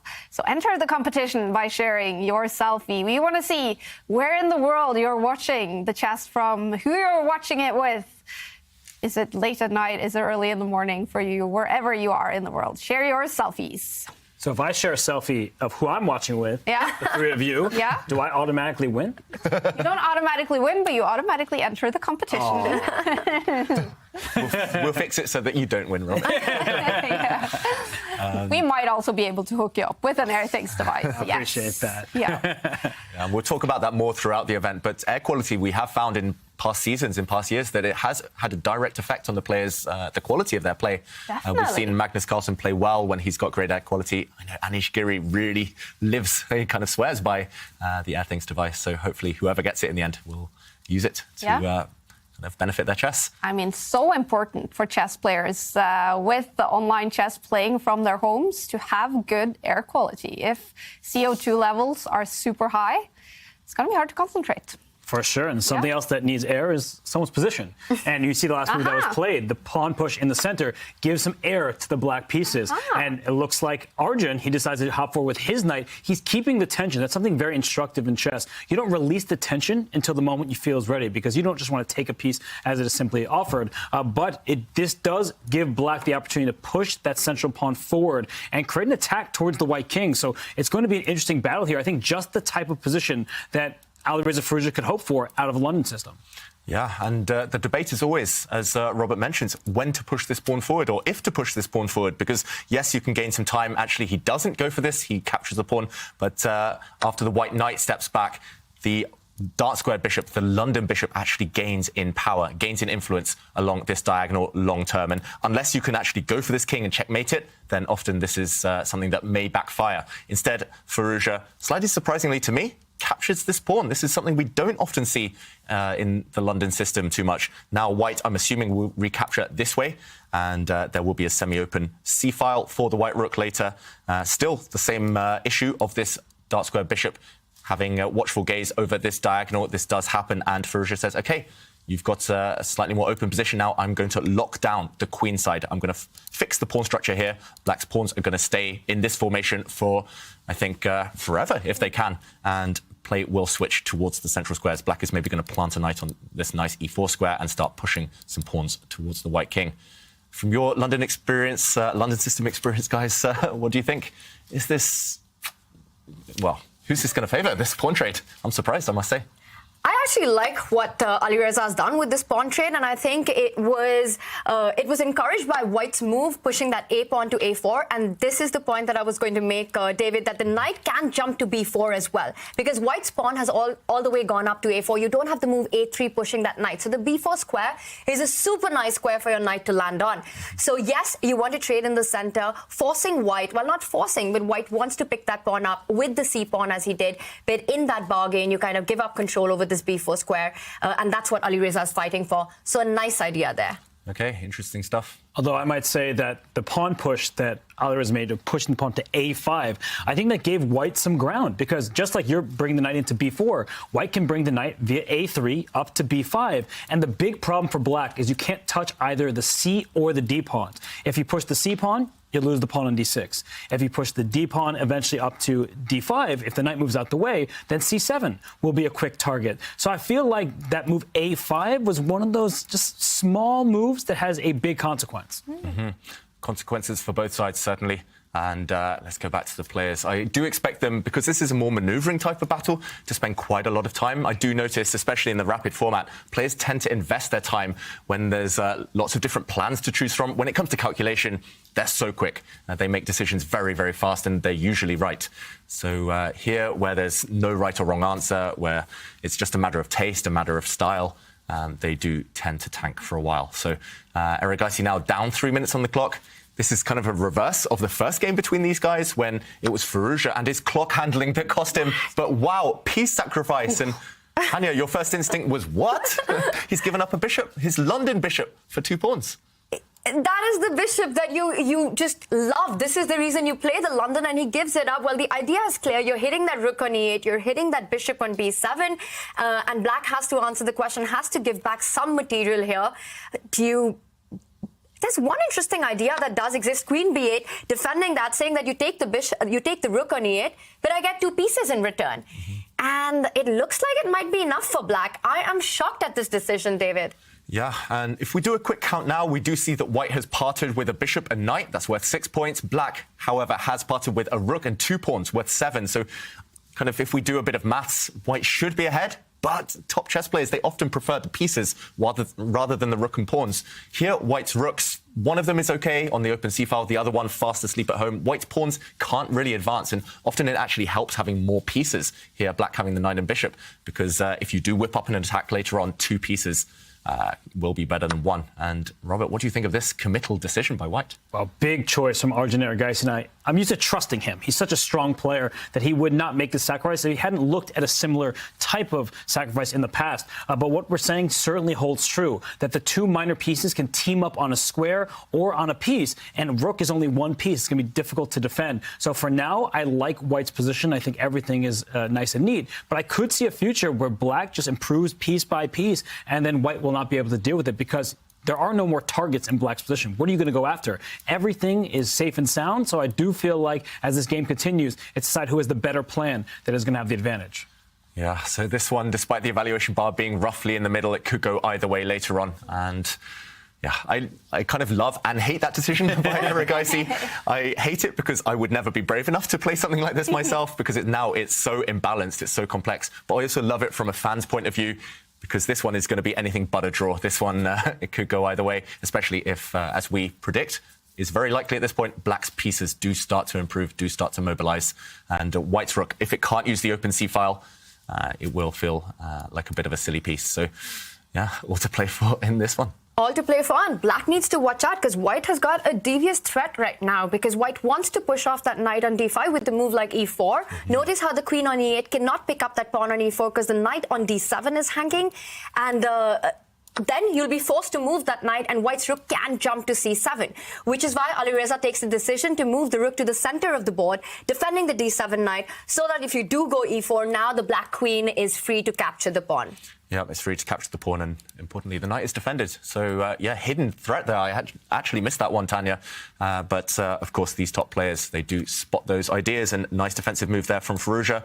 If we're talking about white improving pieces, maybe you can finally utilize this rook, try to start motoring your pawns up the board. You have to use your pawns. Remember, you do have two more of them if you're white here than black does, but it's not going to be easy. For example, if you do move the rook to support a pawn push, black can clamp down on that one, maybe push the f-pawn to control that square, maybe occupy that square with the queen, a bunch of options. And yeah, it's hard, as we mentioned, to get this rook into its dream post on c7 for now, because it's protected by a knight. But watch out for Erigaisi trying to tactically enable that maneuver a bit later on. So we are expecting this now to be an interesting battle. I was going to ask right before Erigaisi made those huge decisions if we should switch games, because I could see on the bars in the other games that maybe Magnus Carlsen is struggling against Alexei Sarana. If you've seen that game, Robert, he is. I was looking at the game at the corner of my eye, and for Magnus Carlsen, he won with the white piece in game one very convincingly. Here in game two, it looks like Sarana. If you didn't show the audience who had what color, you might think that Magnus Carlsen had the white pieces, because it's just a clear advantage for Alexei. He is playing very well in the second game. All right. And Hikaru Nakamura, though, the bar all the way, it's over to his side against Gukesh. He won the first game, Hikaru Nakamura. And you guys shout out if we have to switch games, but it does sound like there will be a lot of action in this one. It feels like for now this is the place to be, but we will keep you guys updated. I should also mention with Sarana, in the play-ins, he went 7 for 7 with white. Wow. And in the World Blitz, he beat Nakamura and Carlsen with white. So those are the games he's banking on, he's relying on. He needs to win those ones. With black, as we saw in game one of the day, he does struggle a bit. He didn't score so well, and his black repertoire maybe not as bulletproof as he is with the white pieces. And Carlsen just wants to survive that one, but it's going to be an uphill task. Sarana doing very well.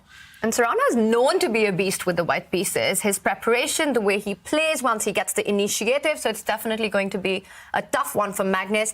And looking at what we have in front of us, I think it's going to be a tough one for Alireza as well. I love the idea that you mentioned earlier, David, of bringing the rook into the center of the board with rook e1, and it's been played. The idea is simple. You really want to land that c-rook on c7. You want to hit that bishop, the pinned knight on d7. e4 is a massive threat on the board, and if black does bring the queen all the way forward to the central square, stopping that, white can make a retreating move with the knight, hit that queen on e4 and force it back and get that central pawn moving. This can be big pressure for black.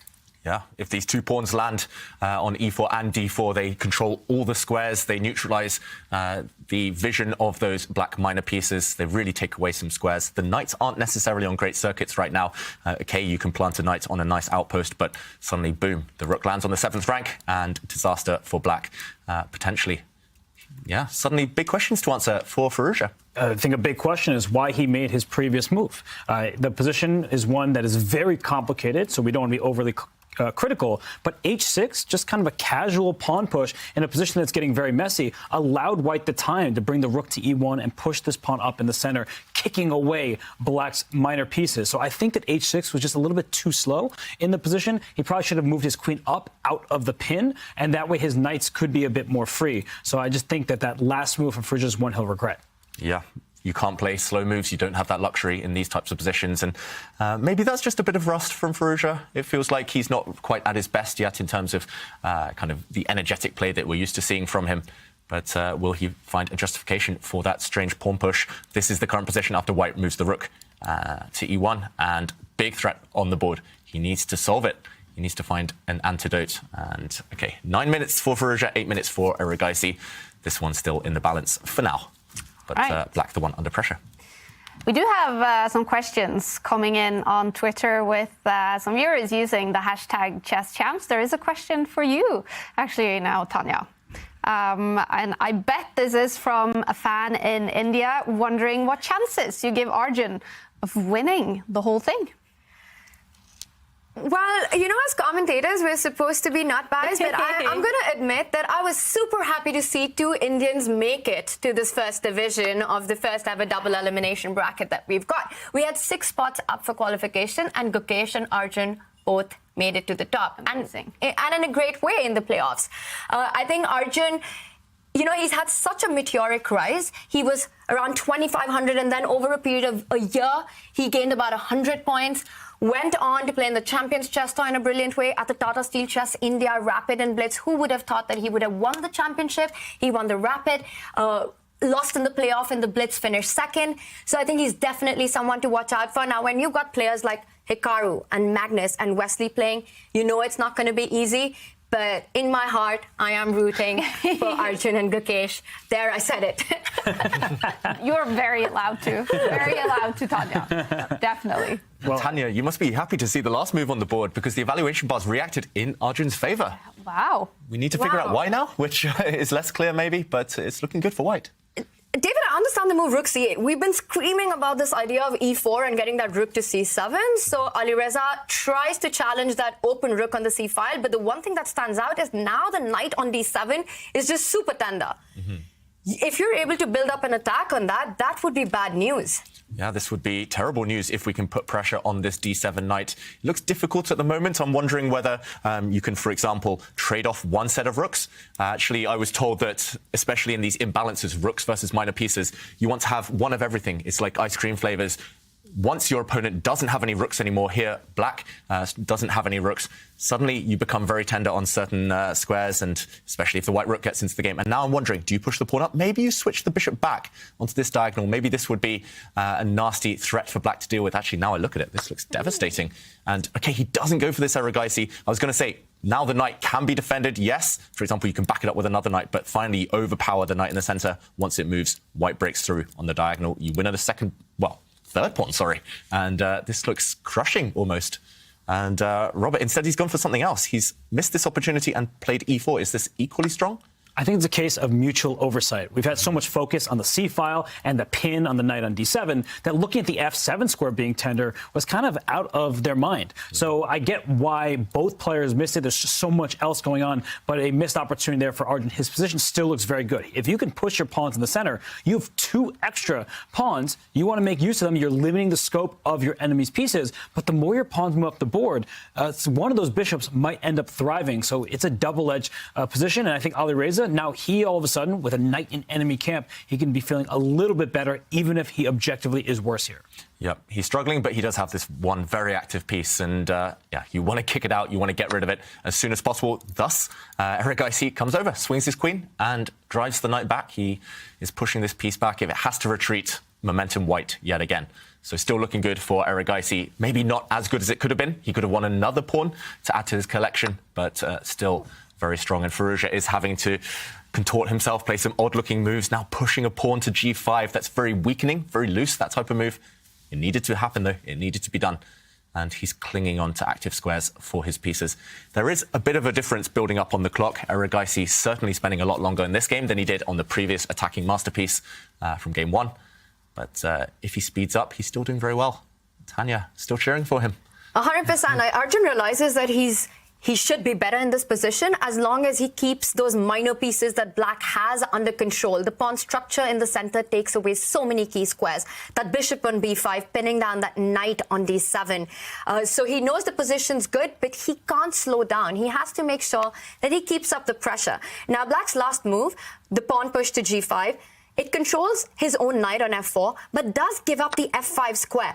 And I was thinking about this, that land something on h4. I was wondering if the knight can go on h4, but Arjun comes up with another idea, David, of trying to break that pawn chain. And I look at our eval bar. It doesn't love the move, but from a human perspective, I think it's very strong. Yeah, certainly asking really difficult questions of Firouzja right now. How do you defend that pawn that's just been attacked on g5? If that pawn ever gets dislodged, then the black knight falls. And it's difficult. Suddenly it does feel like you're being overwhelmed, kind of stretched, your defences. The black queen is tied down. She's looking in so many different directions. She needs to defend her knight, her rook, and she can't kind of swing to the defence of her king. I'm struggling to find moves here as black, I've got to say. I think he's going to have to slide his queen one square over to the starting square, either after the rook trade or in the current position, and that way you defend this pawn on g5. Tactics may favor the side with more pieces on the board, and black has 2 minor pieces for a rook. So the queen may be overloaded, but if you start some trades, perhaps it's black's pieces that go into the position and start creating attacks, and the white king is the one that actually lacks shelter. Yeah. I want to point out one interesting tactic that exists in the position that the players need to watch out for. After h4, we are looking at this line with rook takes c1, the trade on c1. And David, you were pointing out that white picks it up with the rook, which is such a natural move. And black does have the opportunity, once you do that, to actually capture the pawn on e4. Because look at the geometry with that knight on f4 targeting the e2 square, where it can fork the king and the rook. You can allow the knight on d7 to be hanging because the bishop on b5 needs to defend the e2 square. And I think the tactics just seem to be working out. And look at this rook c1 on the board, and Arjun needs to be careful now. Yeah, this could happen, this variation. You mentioned a knight check landing. It's 4-5 moves in the future, but the fact that Erigaisi has paused means it's on his radar. This is not going to happen, David. Yeah, I think you're right. But we needed to show that it's kind of a potential slip-up here for Erigaisi. If he takes with the rook, things will turn around in black's favour. As you mentioned there, Tanya, queen takes pawn would be extremely strong, picking off one of white's kind of prized possessions there in the centre. But the fact he has stopped means he's going to calculate and he's going to realise he has to take with the queen. And now you definitely don't want to take this pawn with the bishop because you walk into a pin on the e-file. And there we go. You predicted it. He does take with the queen. And still in the balance. But black's queen now getting active, at least creating some threats. Robert mentioned it a couple of moves ago. Potentially the white king could come under fire. Oh, my goodness. This is one of those positions where the evaluation bar does not tell the story. We see objectively white is better with the best moves. Operative word being best. It's difficult to make great moves when that queen is sliding up to the g4 square, 2 squares in that diagonal towards the white king. And there's checkmating threats immediately. And if the only way to stop checkmate is by pushing that pawn in front of your king, you almost never want to push pawns in front of your king. It opens up diagonals, it creates weak squares, and black's forces are about to hop right in. This could be big trouble if Arjun Erigaisi does not show pinpoint accuracy. Yeah, and it's going to be difficult to show that type of accuracy with only 3 minutes on the clock, minimal increment coming on per move. Okay, he takes a pawn, but this is really playing with fire, we've got to say. The black queen is poised. She's ready to jump in. I'm not sure whether she will immediately, but that threat will stay on the cards for the next few moves. There's all sorts of captures here. The black knight can even take a pawn on g2. You have to work out the consequences there. Worst comes to worst for Firouzja, you just take this pawn back, the white pawn on g5, and you say, OK, the tactics are still in the air. I'll make you think, I'll make you calculate a bit more. The fact the evaluation bar hasn't reacted means that maybe there's no knockout blow for black and maybe no tactics work right now. But that's what Firouzja is going to spend his remaining time on. He's going to spend a while trying to figure out whether he can go for that white king immediately. This is such a brave decision by Arjun to take on g5. I mean, if I was white, I would see knight takes g2 with the queen coming in with the check. and I wouldn't have the heart to go for it. And Alireza brings up the queen first, attacking, threatening a mate in one on the board. Arjun immediately blitzes out g3, so he has calculated this very important defense where, yes, black can pick up the knight on f3, but then white goes on to win the knight on f4. It's lucky that white's queen is sitting there watching from afar to defend her king. The white queen would swoop in to defend just in time in this variation. So Firouzja can't go for this. He lands a check. The king moves. And now the question is, can he get to this white king or not? If he can't, then there's a bunch of problems. You've got too many pawns now. You've given up too many pawns to go for this attack. Also, this knight is under fire. So Firouzja, I'm surprised he went for that queen move so quickly. He just recaptures on g5. Can he keep the momentum flowing? Huge threat. Knight h3 back to f4 is the threat. You need the pawn on g5 because without that pawn there, the queen on c1 would capture the knight. Now it is defended. The g3 pawn is pinned to the white king. That's a huge threat. So maybe at this point, white has to start backtracking. The knight on f3, it looks like it's on a good square, but maybe it has to drop back to h2, kick that queen out of there, keep it safe and sound. But I'm looking at this position, and I feel like with Arjun's time in particular, it's looking really scary, despite the fact that he is objectively better. I think you have to balance the position with the clock. Yeah, there's all sorts of calculation to do here. Either the black queen can move, you can maybe even snag a pawn on e4 and calculate a whole bunch of checks. It's getting chaotic. Let's let the players try and figure out what's happening here. I don't think we'll see an error-free game from this point because it's so easy to go wrong. I think at some point, someone's going to make a mistake, and it's just about who makes the last mistake as it gets even more chaotic. First, I think Robert's right. Erigaisi needs to take defensive measures. He needs to move that white knight before it's too late. Can Arjun allow himself more than a minute thinking pause now? Some positions you can survive on a minute. It doesn't feel like this is one of them. Oh, wow. And he brought the knight back, and look at how quickly Alireza scoops up the pawn with check against that white king. So if you decide to push your pawn up to f3, guys, I think we're going to see another sacrifice from Alireza. He's going to keep giving away pieces, exposing the white king. Yeah, we have to show this because this would end in some cool little tactics, cool knight jumps. This would be the most natural move for white, blocking a check. It looks like you're forking two pieces here, attacking the bishop, attacking the queen, but bishop takes pawn would be pretty much obligatory here. And after a recapture, the black knight jumps back with a nasty check. And when the king moves, could we see a little dance between the knight and king? Maybe we'll see another knight check. The white king would have to jump out into the open if it wants to avoid a draw here.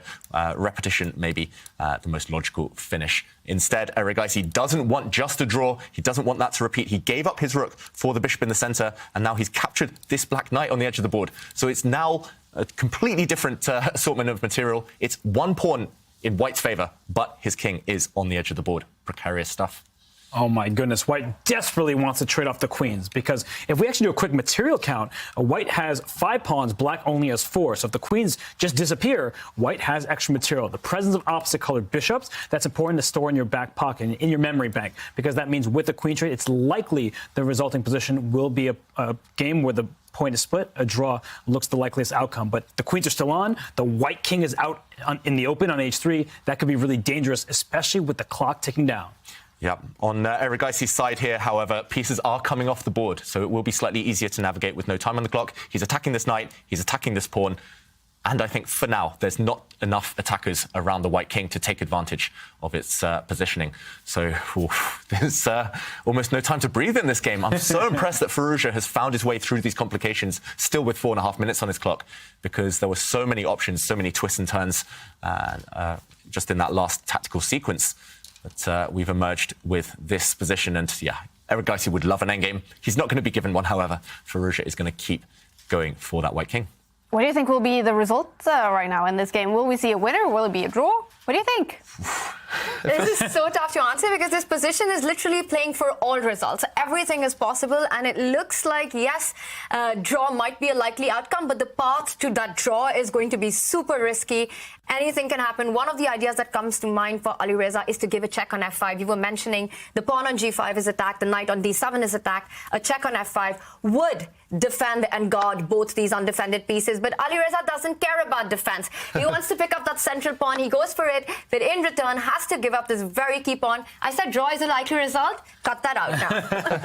I think that despite the material deficit that Alireza is playing for a win. He's saying we have bishops of opposite colors. In the endgame, that may mean a draw, but when you're attacking, it means you can't actually parry off my bishop. It's on the dark squares, yours on the light squares. That knight on c5 trying to hop into the e4 square right next to the queen, just going towards the enemy king. This could be difficult for Arjun Erigaisi. Remember, there's only a 3-second increment, and he is down towards his final minute on the clock. Oh, yeah. Yeah, so easy to go wrong here. He brings his knight forward. That's a defensive maneuver as well as an attacking idea. He's just guarding that white f2 pawn and also hinting that he might jump forward with some nasty checks towards the black king. Suddenly, Firouzja has to find an equally multi-purpose move, perhaps. He needs to go for that white king, but he also needs to keep watchful eye over his king. Yeah, opposite color bishops. I've always found those the most difficult positions to evaluate, to handle, because it's never clear who's attacking, who's on the defensive. And I think both sides are playing for the win here. They would both want to push this one even further. And OK, first an attack against the white queen. The black knight sitting on a really nice square, I've got to say. And I'm just trying to look for safe squares for her majesty here. The white queen does find one on f5. But, OK, black's queen. If she could somehow land herself behind the white king, imagine the black queen on the bottom right-hand corner of the board on h1. There would be devastating threats there. So what is Firouzja going to go for? He could also be greedy here and take time out to grab that white pawn on b2, but it doesn't feel too relevant right now.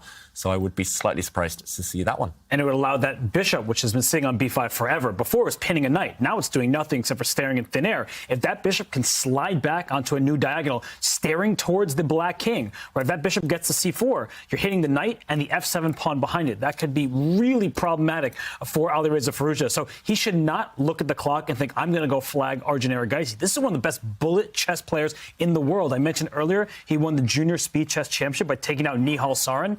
Everybody should know Nihal Sarin for being the runner-up in the Global Championship. So you don't want to just look at the clock. He needs to play the board here. And he has brought his queen to d1, looking at David's plan of going over to the h1 square. But it seems like it was a mistake. Look at the bar. Well, yeah, what is happening here? Maybe white could just ignore this. I thought it was a killer threat, but white's knight is just about able to jump back and defend. So right now, maybe there's a killer move. And wow, look at what Erigaisi's done. I wasn't 100% sure about suggesting this one, but Erigaisi was very confident here. He lands his bishop on this diagonal that Robert was mentioning. And what Firouzja might have missed is that any check from behind looks like checkmate, but white's knight can just jump back and defend. Suddenly the black queen is offside. She's in no man's land. She doesn't want to be on this side of the board. She's needed as a defender, and huge threats against the black king instead. Wow. Maybe...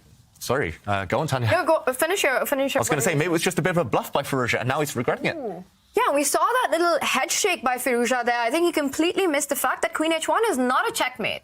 And after the knight comes back to h2, you realize that knights are not only great attackers, but also really good defenders. You see how it controls all the squares around the king. There are no checks on the board. Bishop e6 is a massive threat. Yes, you can fall back with your queen to c6 now to try and defend that knight on e6, but now black has run out of fire completely. No threats against white's king. White simply makes a move like b3, guards that bishop on c4, and white's dominating. Yeah, white's dominating. The knight can come back to a more active square later. Black is completely frozen. Once you have to go on the defensive, that will only spell bad news. And you are pawned down to boot. So not a great turn in this game for Firouzja. He's looking really downcast. You see him on the camera, head in hands now. His last move was a bit of a complacent one, perhaps. For sure, because if you're going to be a pawn down in some positions, you want the opposite colored bishops. An added bonus of having this bishop on c4 is that at some moment, the right moment, we'll see Arjun take that knight on e6 and enter a position with knight versus bishop. That extra pawn will tell the story. So Alireza, he's on the defensive. He gets on his back foot. He brings his queen all the way back to c6. b3, David, your suggestion is great. Simple, strong, defending everything. Yeah, you could make an argument maybe for taking that black knight right now, but I don't think there's any rush. There we go, b3 on the board, the most natural move. That black knight is not going anywhere. It's an easy target for white's bishop. White's bishop is now far, far superior to its counterpart. We were talking about the opposite colour bishops, the colour complexes. There's so many targets for that white bishop. There's no targets for the black bishop. It's hitting thin air, and it's turning in white's favour. And white is still an extra pawn up. You've got that material advantage. You're out of danger with your own king. The knight jumping back into the attack. You might dissolve the problem of the opposite color bishops. These endings are always known to be a bit joyish, but that might not be the case once the bishop and the knights are traded off. This looks like Arjun could be headed towards a second victory, but of course, Alireza is going to make that super hard, and he moves the knight away. But look at the clocks. Both players are on the 30-second mark, and that is dangerous territory. Look at this play by Arjun, centralizing the bishop. No more queen h1s for you. He's going to be able to bring his knight back into the game next. And if that knight hops forward into the enemy territory, there could be checkmate threats. Yeah, we'll see that white knight get back into the action, leap back there. And also this pattern between the white bishop and the black knight. Last year, Simon Williams, the Ginger GM, he called it the knight stable. The knight is locked at home, can never move without being captured by that white bishop. It's total domination. And wow, Erigaisi just takes a timeout to keep his king safe. That white king now super safe in its palace there, surrounded by pawns. Black's king has fewer defenders around it. This one is certainly heading towards a white win right now. He just needs to get his knight maybe to a more active square. But Firouzja clinging on for dear life. And yeah, how are you guys at bullet chess? This is under 20 seconds for both players. It's getting nerve-wracking now.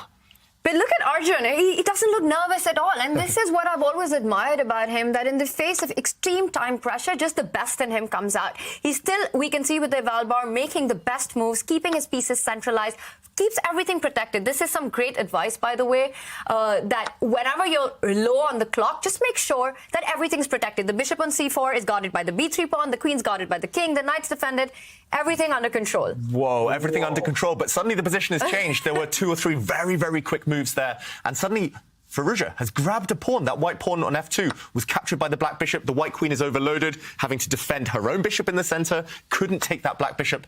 Now a pawn has dropped near the black king.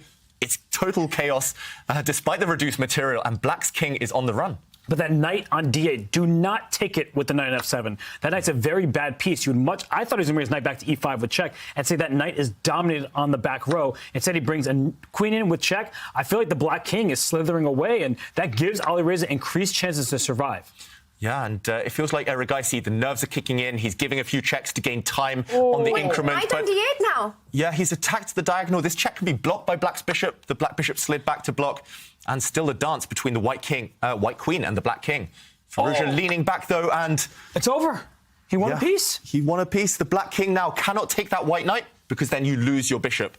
And Erigaisi, we almost missed it there, but spun it in his favour. And there's no check on the white king. The black king overloaded, and this is just game over. What a finish, and there we have a result. We've got 2-0 by Arjun. He takes a massive lead. Wow, Arjun Erigaisi, what a player. He goes up by 2 points, and that means Alireza Firouzja, he's going to be in a must-win situation in Game 3 to have a chance of winning the match. What a day he's having. Arjun Erigaisi winning Game 2. I did see Magnus Carlsen, he did as well win game number 2, going up 2 points in his match.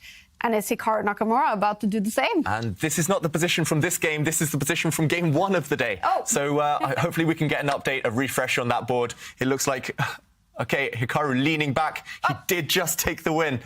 And hopefully we'll get a chance to see the final position there. But I can confirm Gukesh has just resigned in that game. It was a similar final position where Hikaru Nakamura won in an endgame. So the game lasted quite a while, but 2 games in a row, it's all Hikaru. Wow. So we have 3 players now up by 2 points in their matches. Some incredible chess going on today in the Airthings Masters. We did follow Game 2 with Arjun Erigaisi and Alireza Firouzja. Can you give us the highlights, David? How was Arjun able to win that game? Yeah, I just want to show a few moments because it went so quickly at the end. It was fast, it was furious, and it all started around here. Firouzja actually spotted a really cunning tactic as black. We knew he was a pawn down. We knew the black king was in some danger, but he spotted he could grab this f2 pawn, this white f2 pawn, because the white queen cannot step back and capture. Suddenly the white bishop would disappear. Everything would be equal, and Firouzja would save the game. Instead, Erigaisi went on the counterattack. He took a pawn near the black king. The black bishop retreated, and we were saying there are a bunch of checks here, very tempting checks, but don't trade off pieces. Don't trade the knights. That would lead perhaps towards a draw. And with a bunch of clever checks, Continuing to chase the black king, he found this maneuver, checking the king on the diagonal. Maybe Farouja's mistake was to not go this way. I'm surprised he didn't run towards safety on this side of the board. Instead, he stepped towards the center, and after a few more checks, we see the killer blow. A queen check on f5, hitting the king, hitting the bishop, and when the king defended its bishop, suddenly knight takes knight, no salvation anymore. Black has 0 checks, no way to counterattack, and if the black king takes the white knight, the bishop falls. Game over. Erigaisi 2-0 up. This whole concept of just bulldozing the black king, jumping in there with the queen, and making sure the rook comes in with a ladder mate is everything this chapter is about. Everything this chapter is about. The point is, I don't want you to get a move that's not in the course and go, I don't know what to do. I don't know what to do. 92% of games get to this position. From this position, white is winning about 60-70% of the time. And I think if you learn these lines, that very easily could be 75% or 80% for you.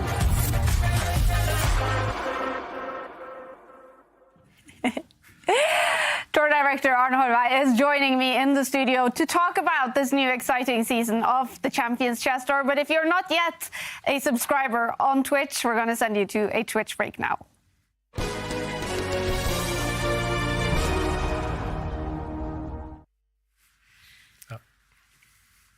I still call you tour director, Arne, but you actually have a new title. What is it? It's very long.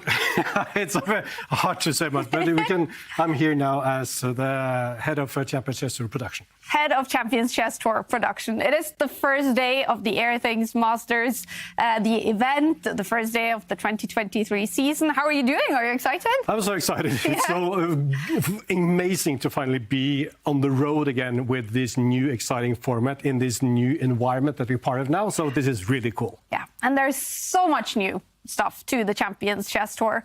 What is the idea behind the whole new format? The idea is to take the best from both worlds, from the Play Magnus world and the Chess.com world. Chess.com, who has this amazing reach, Play Magnus, who has been working a lot of innovation on how to distribute chess, and see how we can really take the best from both worlds and make this the most exciting tour for everyone to follow. Yeah. What would you say is the biggest difference from the first season to the 2023 season? First of all, that we have all the big names being able to participate in this. We have an amazing prize fund, we have an amazing reach, and also the fact that we are going from invited players now to a full open system of qualifiers, which means that everybody who really has it in them to be a part of the tour can, in theory, qualify. Mm-hmm. And the goal, though, it must still be the same, to grow chess to a wider audience. Yeah, grow the game, make chess more interesting, accessible and viewable for a wider audience. And now with the amazing boom that chess has, now is really the time also for us to work on this, to create a concept, to create a broadcast, to create a tour that is incredibly exciting, both for those who love chess already, but also for all those new fans getting a grasp of the game. Yeah, and you've been a part of this from the very start, actually from the very start when it was called the Magnus Carlsen Invitational, I think, a couple of years ago. COVID hit, the Champions Chess Tour was born, and now it's growing even bigger, even better. What is it like to be a part of it? It's amazing. You have to pinch your arm, and you have to take one step back and actually think about what we all are a part of right now, the incredible boom that's happening and the interest of chess, and that it just keeps on growing. And all the opportunities that we have ahead of us now is really, really amazing. Yeah, and we know these first days always hectic. Have you been able to follow any of the chess? A little bit. Yeah. What do you think about the level, the action the players are bringing so far? It's really cool to see. It's so many new elements now in the first day of a broadcast that there's a lot of things to put together to make sure everything fits. But what I've been able to watch so far has been really amazing. And something else that is new is the panel here in the Oslo studio with Tanya and Robert now joining David and myself in the studio and Jovanka. And when anyone new comes to Norway, we have to give them a cold welcome. Come on, Tanya, come on in. What's the worst thing that can happen to someone? Nothing. You have a steel. Put this in there, whip up a little bit here, and close it. And now you are content. Oh, come on. We'll be fine.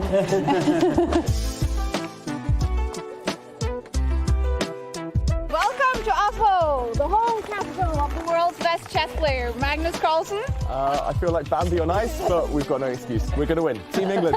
Team England versus Team Global. We're going to challenge you guys in a cross-country relay. Go! Oh my God.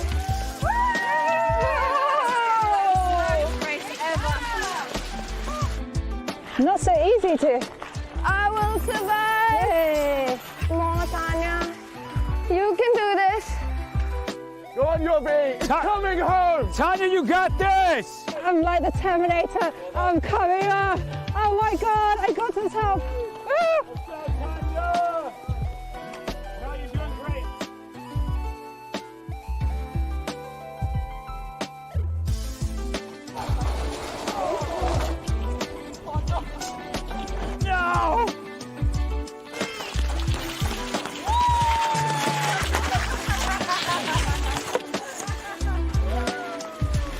We do have a winner team.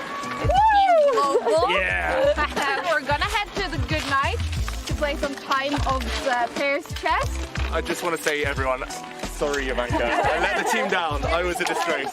So we're done with the skiing. Robert and Tanya did take the win, but now we're back in our natural habitat at the Goodnight Chess Pub, and Ivanka and I, we have a chance for revenge. Just castle king safety. So sneaky. This is personal. Oh my God. What is that? Sorry, baby. I like my push-ups. All right, we got this, we got this. We got this. How? Okay, nice move. I like it. Under pressure. Yes. Oh. Fine. The good night! The good night! What a game! If we'd gone the other way, we went. Oh, I'm over here still. Yeah. Sorry. It's okay. Queen C6 was so tricky. Yeah. This guy. Oh.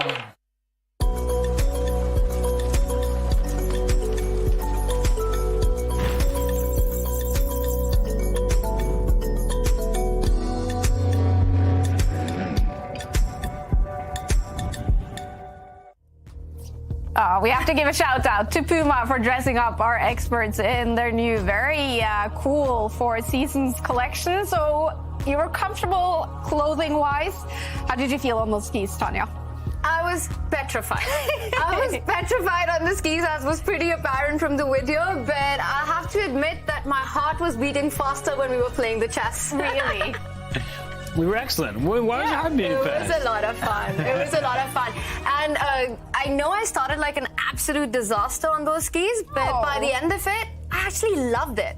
And you got the hang of it. I'm very impressed. And David, you are, I've said to you so many times, the most competitive person I know. You were very upset after losing that battle. I don't want to talk about it, Kaya. It was a fix. It was a... but it was a lot of fun, and congrats to these two. It's all my fault, though. Ivanka was awesome. I just let us down in both the skiing and the chess. Yeah, good start for Team Global in the Oslo studio. Nice. All right, and it's a good start, especially for three players in the Airthings Masters. These are the results after 2 games so far. Magnus Carlsen is up by 2 points. That means Alexei Sarana, he has to win Game 3 to take it to a Game 4 situation. Is the same for Gukesh. In a must-win situation in Game 3, Hikaru Nakamura is up by 2 points, and so is Arjun Erigaisi, winning 2 games in a row against Alireza Firouzja. Wesley So and Rauf Mammadov, they have played 2 draws, and they are tied so far. So, Robert, who's impressed you the most so far today? It has to be Arjun Erigaisi, because Magnus Carlsen, Hikaru Nakamura, they're always the favorite, unless they're playing each other, in which case it's a toss-up. But for Arjun Erigaisi, he's been unbelievable. He's finding the tactics. Even when he's down on time, he is still playing the best moves, and he earned himself those 2 wins. Definitely. We're going to follow the next game between Hikaru Nakamura and Gukesh, with Gukesh being in a must-win situation. Hikaru on fire today. So what is it about for the 16-year-old Indian right now, Tanya? he had a phenomenal run at the qualifiers. In the Swiss plane, he finished right at the top, and then very strategic, bold decision of playing against Vladimir Kramnik in the playoff and won that 2-0. And then what he gets as a prize is a first-round matchup against Hikaru Nakamura, an absolute beast, a monster in this format. And undoubtedly, Hikaru is a big favorite, and he's showing us why. Gukesh has to win on demand. He has to give this next game everything and more. It's a tough task ahead of him. Yeah.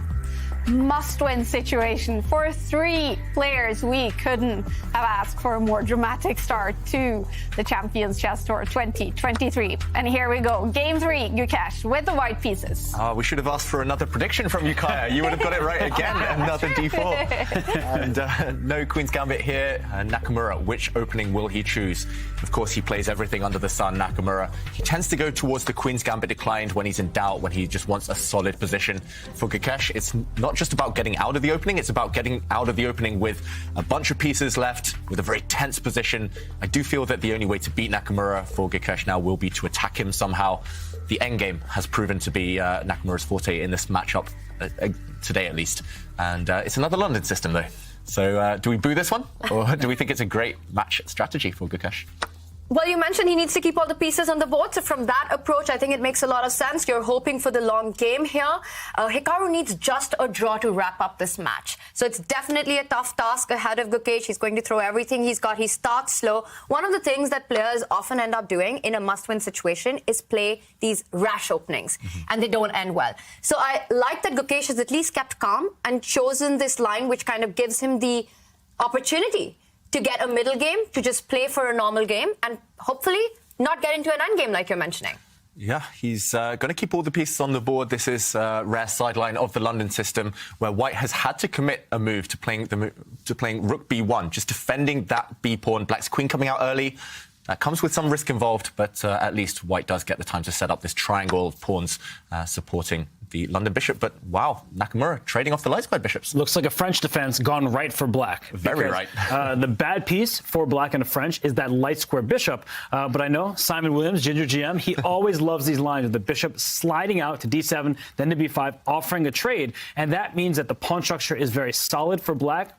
f7, e6, d5. Great foundation in the center for Hikaru here. And now that the bishop's out of the way, he can then develop his knight and keep everything under control. Yeah, it looks really nice. As a bit of a bonus here, if the bishops get traded off, Black does prevent the white king from castling. The queen uses her vision there to control one of the squares the king would want to castle through, and of course you can't castle through check. You can try and kick the queen away, for example, with a move like a4, but the black queen, for example, could keep itself on this diagonal, and I'm struggling to find ways now to keep the pieces on the board. I mentioned that Gukesh ideally wants to keep the tension. He's clearly been surprised in this opening. He's burnt over a minute already. It's only move 7, and no clear way to keep the bishops on. Apart from this one, wow, pawn to c4, moving the pawn for a second time in the last 2 moves. He's literally just pushed that pawn, but he moves it again. And at the cost of time, at least, he'll keep some tension. And I'm not sure now whether he'll take back with his knight or his bishop. Either way, at least he will ask Nakamura some questions. I do fear for Gukesh if Nakamura is in home preparation. However, it does feel like the type of position where if you've done your homework, you will be able to just hoover off a bunch of pieces. And we see those pieces disappearing. OK, a queen check, a double attack, but luckily White can slide the knight back to defend. And a bunch more exchanges are happening. What has Nakamura just reacted to? He's talking to himself, just asking himself the question, what's happened? He did just take a pawn. Is this a mistake? Maybe he forgot his preparation? Looks very natural to me, Robert. Yeah, it looks like a completely normal move. So it could be a Hikaru gesticulating, just kind of putting on appearances for the show. But at the same time, maybe there is something he didn't like, because sometimes when you release the tension too early, that gives the opponent some extra opportunities, some freedom for the pieces. I think Black's position looks great. White has an isolated pawn. So this pawn on d4 cannot be defended by another pawn. The good news inherent to having an IQP, isolated queen pawn, is the adjacent files are open. So a rook can eventually slide to the e file, a rook to the c file. That's great. But the pawn's a perennial target. Black has no risk in the foundation of his position. So I think Hikaru has done everything you could ask for from a player having the black pieces. Yep, and here White has castled, saying, okay, you can take my pawn on d4, but it will come at the cost of time. And Nakamura, meanwhile, brings his rook across. Again, not necessarily to even win this pawn, but to control its advance. And let's go back to the players. This one will result in a very tense middle game. White has the eternal weakness, so needs to compensate for it with active play. Meanwhile, Gukesh trying to kick the black queen out of his camp, saying, get out of here. You've done enough. You've caused enough nuisance so far. And maybe Nakamura could grab this pawn in the centre next move if he's feeling greedy. Remember, a draw suits him, though, so plenty of solid moves, solid alternatives at his disposal as well. Okay. 3 players are in must-win situations in this round of games. Gukesh is one of them. Can we see that in the way he has started this game, that he's just going all out? Yeah, I would say yes. He's going for the London system. He's trying to keep pieces on the board, but Nakamura hasn't really allowed him to. There's been a trade of 2 sets of pawns, 1 set of minor pieces. Gukesh, I think he goes all out in every game, Kaya. That's the thing about him. It's hard to tell when he's playing solid. I don't think I've ever seen Gukesh play solid. He's always very ambitious, and that's why he's already reached the upper echelons of world chess at such a young age. And there is a question there. What do you guys think about Gukesh's opening choices, Robert? Well, I think that he's playing what he knows, and he needs to take risks somewhere. The problem is, in certain lines that have risk, is if somebody has studied it, in which case, in this case, Hikaru certainly has figured out this opening, you can combat it in some forcing ways. And that's the last thing you want in a must-win game, is to have a forcing variation that your opponent knows. So at least in the current position, we have White with the bishop pair. Only White has a light square bishop, whereas Black has the 2 knights. So there is something to play for. This game isn't going to immediately conclude. So I think that I like his choice here in game 3. The earlier games, I didn't look into enough depth, but I feel like Hikaru is Hikaru at the end of the day. Mm-hmm. And Tanya, earlier the fans were asking about Eragaisi. Is there the same level of support in India for Gukesh? Oh, 100%. A huge level of support for the Indian youngsters. And Gukesh has so far really shown his class in classical play. We had his breakout performance during the Olympiad. Oh, wow, what a phenomenal tournament that was. But after that, he had a couple of disappointing results. Even the Tata Steel was his debut, but it was a lukewarm performance, at least by the standards that he sets for himself. A huge learning experience. We haven't seen Gukesh as much in rapid and blitz. We haven't seen him that much in speed chess, which is what made it even more impressive, his run in the qualifiers. So playing against Hikaru here, I think this is a lot to do with experience. We were talking about opening choices. I like that he's gone for the initiative. He doesn't mind giving up that d4 pawn for keeping Black's king in the center. We see a developing move there by Hikaru, not getting greedy in the center. He had no time to do that, allowing checks on the b5 square. g3, a nice solid move. Eventually what White wants to do is start pushing the b pawn up the board. You want to go b4, you want to get b5. Now the rook is on c1. It's x-raying that queen on c7. So as far as opening choices are concerned, I think in a win-on-demand game, Gukesh has done it right so far. Yeah, it's hard to get a big advantage against these top guys in the world from the opening, but he's got all the pieces still on the board, most of the pieces still on the board, and still a lot to play for. Meanwhile, how are you guys feeling? Because we can see the air quality in the studio here in Oslo. We should be feeling good. We should. Lots of green there. I'm feeling great, and lots of green next to me because Tanya, she wore the good color today, and I feel like, you can't win them all. And India, right now, 2 players in the top division, but you should be pretty happy. Arjun Eragaisi, he is taken down, at least in the first 2 games, Alireza Firouzja, and Gukesh has a chance here in game 3, even though Nakamura's position is very solid. And this is where you're glad that this is a double elimination bracket. Yeah. I mean, there are so many Indian fans here rooting for Gukesh, rooting for Arjun. And even if Gukesh has a tough start in this match, it doesn't mean the end of the road for him. He still has one more shot at the tournament. Mm-hmm.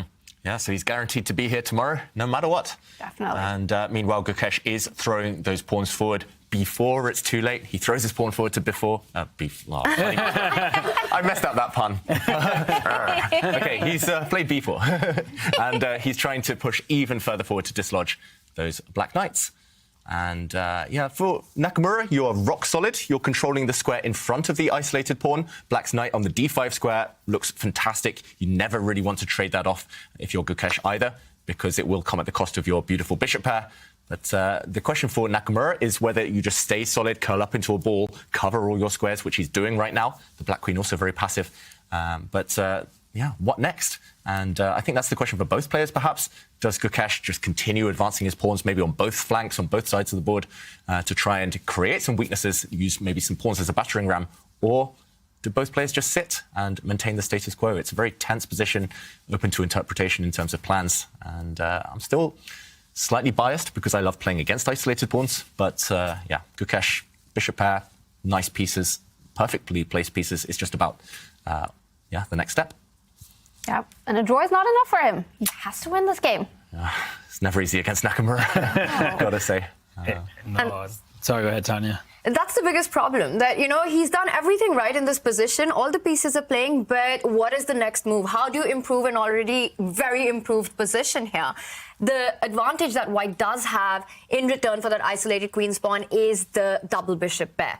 But how good is that with that bishop on e3 just playing such a big defensive role? And Kai, as you mentioned, a draw is not enough. At some point, you have to start taking risks. And here Gukesh is showing what his intentions are. He wants to try and set up a battery along the b1, h7 diagonal. He is trying to target that h7 weakness. Ideas of h4, knight g5, really hitting that soft spot on h7 come to mind as well. So Gukesh now trying to build that uneven playground in the middle game.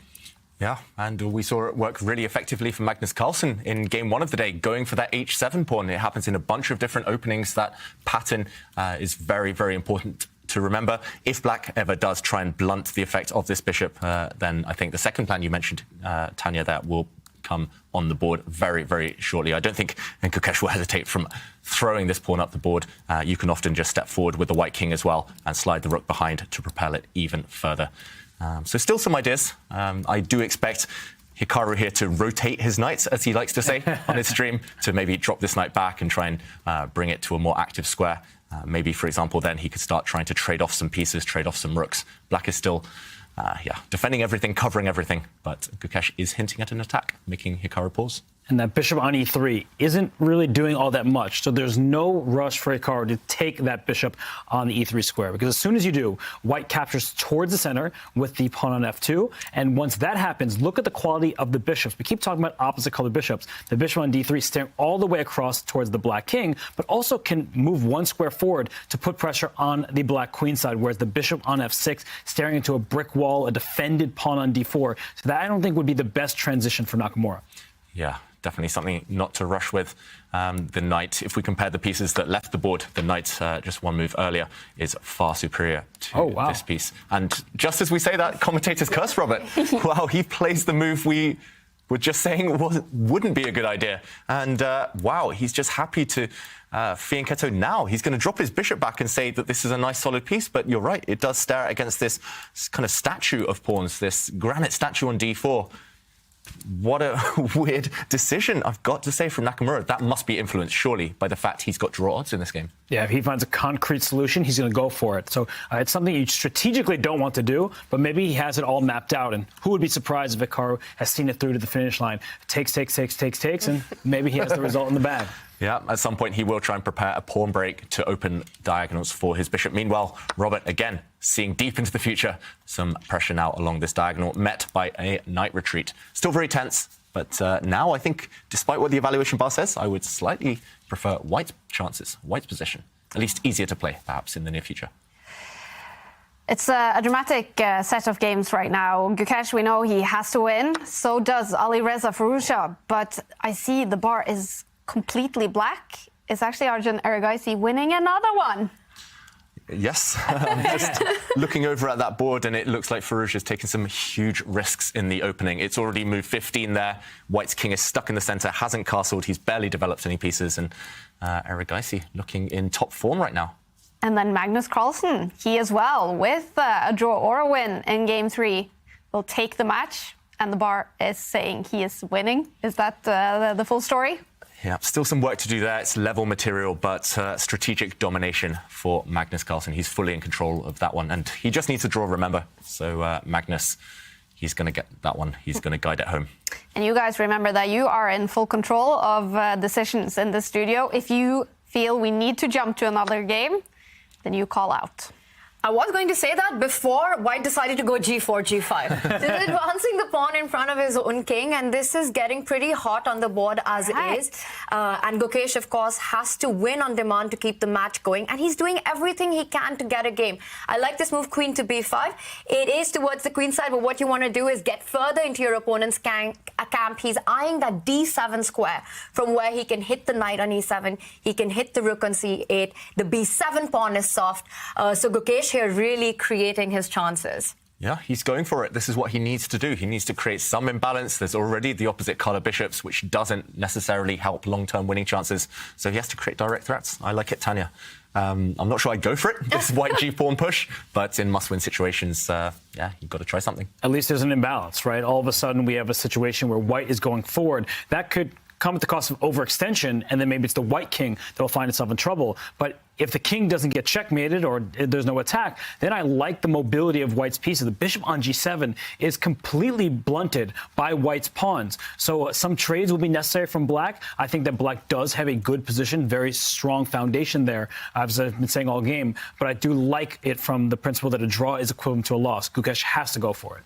Yep. He has to go for it. And Nakamura, for the first real time in the game, he's in the tank. He's trying to figure out how to kind of neutralize the pressure here. I would just maybe move the pawn that's under attack. I don't see too many active choices for black right now. And still solid, very passive, especially the black minor pieces. But Nakamura, I think solidity is the keyword right now for his position. I'm also looking at the other games, a bit distracted here because it does look like Erigaisi's found a really powerful move in his game. He's going to take that one home to victory soon. But Nakamura here making some faces. Not entirely happy, it feels like, with his position, but he knows he's still done nothing wrong. So he shouldn't be punished yet by Gukesh's really ambitious play. And we know we shouldn't believe the expressions that Hikaru gives 100%. They can be super deceptive. He needs just a draw. So, of course, there's a lot of margin here for Hikaru. But Gukesh creating his chances. I'm also keeping an eye out on the Arjun board. What a move by Arjun, David. And we can perhaps jump to that game because it's a big moment for Arjun. All right. We're going to do that then. Arjun Erigaisi has been crushing it today, winning the first two games against one of the very best teenagers in the world, Alireza Firouzja. But the bar is saying he is winning another one, Arjun Erigaisi. So we're going to head over to that game. Is that win getting very close for him? Yeah, it is, because for Alireza Firouzja, he needed to take a lot of risks. And that hibernation we've been talking about, where has he been? Nobody has seen him in tournaments, not even online. That can hurt you. You need practice. He may be the higher-rated player. He may even be the stronger player. But with the recent string of events that Arjun Erigaisi has played in, whether it be the World Rapid and World Blitz Championships, then in Tata Steel, he's been working on his game, honing his craft, and it's showing in this match. Yeah, he's looking really sharp, Erigaisi, and it was just a one-move blunder, we should mention, from Firouzja in this game, but he has been taking risks and necessary risks. So it's not just about this game, which he most likely will lose, but the first two games of the day didn't look like he was himself, getting out-calculated by his contemporary there. Both 19 years old, of course. We'll see that clash for years to come, and we'll see them battle it out for 10, 20 years, hopefully, these two at the top of world chess. But we're waiting for that game to appear on our boards. I don't think Firouzja has moved in the last 5 minutes because he's been so stunned by a strong reply by Erigaisi. And we're jumping over to the game. It's a must-win situation for Alireza Firouzja. But you said it, David. He's stunned. He's stunned, and look at his pose, Firouzja, right now. He's only got 4 minutes left. He's been thinking for so long. Black's queen jumping into the centre was the last move on the board, and while Firouzja tries to understand how to survive here, how to cope with the ruins of his position, let's go back and show the last couple of moves, because Erigaisi's last move, this queen jump, was really spectacular and really strong. And it all started around here. It looked like Firouzja played a very natural move, attacking the black knight. Did the knight have to drop back? Erigaisi said no. Counterattacking is another option. He attacked this white knight in the centre, and Firouzja here, the big mistake was not to start trading off pieces. Instead, he put his knight on the rim. Remember, this was a mistake that Sarana played in the first game against Magnus Carlsen, putting the knight on the side of the board. There has to be a concrete reason. You do lose control over the centre. Yes, the bishop is opened up, to defend this knight, but you lose control over the all-important d4 square and queen to d4, landing the queen, offering a trade here. it's crushing. After queen takes queen, for example, black, I don't know whether you take the queen or you flick in a knight check, but black can choose either, it feels like. And when the king moves, we just recapture the queen and too many threats. This rook is under fire, this pawn is under fire, and if you take a time out to move the rook, black does get a bunch of pawns on this queen side. There's actually 3 or 4 very tempting options. I'm not sure which to choose from. You could take this pawn, you can take this pawn, and either way, you will eventually win an endgame. And let's remember that all Arjun Erigaisi needs with the black pieces is a draw, but that would be a winning position with no chances for white. So that is likely we're going to see something like that. We saw a queen trade on the board, and I like knight c2 check. Such a good intermezzo. You don't just have to recapture on the d4 square. Maybe it's better for your knight on b4 to land where the queen is, and we just saw knight c2 check played. Arjun Erigaisi doing everything right in this match. Yeah, and just to follow this variation, knight takes queen is about to happen, bishop takes bishop, and it does look like white is creating a double attack here, but black can solve this in a bunch of ways. I think you can even capture this pawn, attacking the white rook, and this one does get a bit complicated. I think Firouzja is banking all of his hopes on this. You can attack this black knight, but in a position such as this one, defending the knight, bishop takes rook. Look at this. The white rook is almost powerless in the corner. Look at the strength of the 2 black knights combined with their protectors, the 2 pawns. Black is actually temporarily a whole rook down, but you will gain back at least a piece with interest. And those 2 knights are worth so much more. This whole match by Arjun has been his own version of playing the Queen's Gambit. His play with the Queen has been so strong. In the first round against Alireza, he sacrificed an entire queen, threatening a checkmate. In the second round, we saw this amazing queen dance where he eventually won a piece. And Queen d4 in this game, what a star move. And I think it all comes down to the geometry that he's been seeing with the tactics. And that's not an easy thing to do when you're playing against a player like Alireza, who himself is so strong when it comes to tactical play. But Arjun's just been on top of things from round 1 in this one. Yeah, and how quick has he been? He's still got 9 minutes on the clock. He's sacrificed a whole rook when he only needs a draw. He's taking huge risks, but he's seeing the board so quickly, so well right now.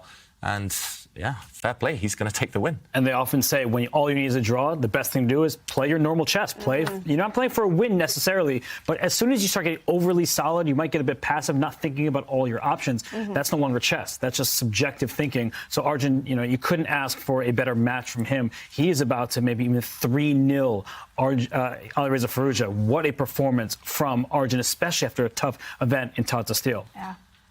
Wow, and for the first time today, we're seeing Wesley So in trouble. That's the closest match so far on the scoreboard. It's 1-1 over there. But Mamedov, one of the underdogs of Division 1 right now, looks like he's winning according to the evaluation bar. We haven't followed that one too much, but we should just mention that one is guaranteed a game 4, so we will follow it a bit later. You will definitely get to see Wesley So in action against Mamedov. Game 3 going on, and Wesley So in trouble, and so is Alireza Firouzja. Do you think Alireza is shocked at the level Arjun has brought to this quarterfinal? I don't believe that Alireza would underestimate Arjun. I think Arjun has shown phenomenal performance, but definitely going into the match, many would have picked Alireza as a favorite on paper. But the match has gone on to show that you can never underestimate Arjun, and it looks like Alireza is staring at the face of a match defeat here. And we have a winner already in the quarterfinals, Magnus Carlsen, the world #1. He plays a draw in Game 3 against Alexei Sarana to take that match after only 3 games. That means Magnus Carlsen, he stays on the winner bracket. Alexei Sarana will be knocked down to the losers bracket to play losers round 1 tomorrow. Magnus Carlsen goes through to the winners semifinals tomorrow. What a way to start for Magnus. He's looking good, and it could have been 3-0 there as well. Magnus took the draw from a position of strength. So, unfortunately, Sarana ran into Magnus on a good day. And it's hard for anyone, even at their best, to compete. But it's nice to see the world #1 looking strong. Yeah, it could not have gone better for Magnus. And I think when Magnus has lost a game to any player, when he plays him the next time, he just comes back with such a vengeance. Yeah. And I think that's what he did today. He wanted to... This was a grudge match for Magnus, and he proved his point. Yeah. Beating someone once isn't revenge, I think is a quote from Magnus Carlsen. But today, he beat him twice and could have won 3 games. Yeah, sound defeat for Magnus Carlsen and for Alexis Sarana. It doesn't get any easier. That's what happens in the Champions Chess Tour. You may lose a match, it's double elimination, you're still in the thing, but it's likely that he's going to face off against Alireza Firouzja. So you lose to Magnus in an open tournament. You say, oh, you get to play me. Great. You're going to go beat me and then go play them again. Now he plays likely Alireza Firouzja. Yikes. Yeah. Tough matchups ahead. Yeah. Magnus Carlsen will face the winner of this matchup in tomorrow's winners semifinals, and that looks like it will be Arjun Erigaisi. Those two played each other a bunch of times last season on the Champions Chess Tour. Yeah, and often Magnus Carlsen was his kryptonite, Erigaisi, the only one who could stop him at times. So this position, back to the game, we do see all of those black pawns advancing. Look at the left side of the board, those black pawns marching down them. And I think it's inevitable. One of them will eventually cost white material or become a new queen. And some of the viewers at home might be wondering, why is this position so hopeless for white? It's actually level material. White has a rook, black has a knight and 2 pawns, but it's just the pure domination, the pure control that black has on the queen side. And once the black knights step out of the way of those pawns, they will continue their inevitable advance. And meanwhile, white has no counterplay, no source of activity for the remaining pieces. White's knight feeling a bit stuck, not able to jump over to defend. White's other rook, which is finally mobilized, not really going anywhere anytime soon. So with a bit of care, with a bit of control, such as this last move, using that pattern that Robert used earlier, pawn dominating that white knight. Yeah, this shows real class from Erigaisi. That's so nasty because it's completely unnecessary. It feels like he can just push his pawns up the board, but he doesn't want to give his opponent a sliver of hope. That knight on f3, it's not going anywhere. Those pawns can be pushed in a few moves, and so a great play. It's just complete dominance from Arjun Erigaisi. I love that move. f6, just making sure that knight's got, look at this, it goes to the rim. It's not going anywhere from there. It's already been there, that knight, and it's going to start retreating, hopping around, trying to find a better circuit.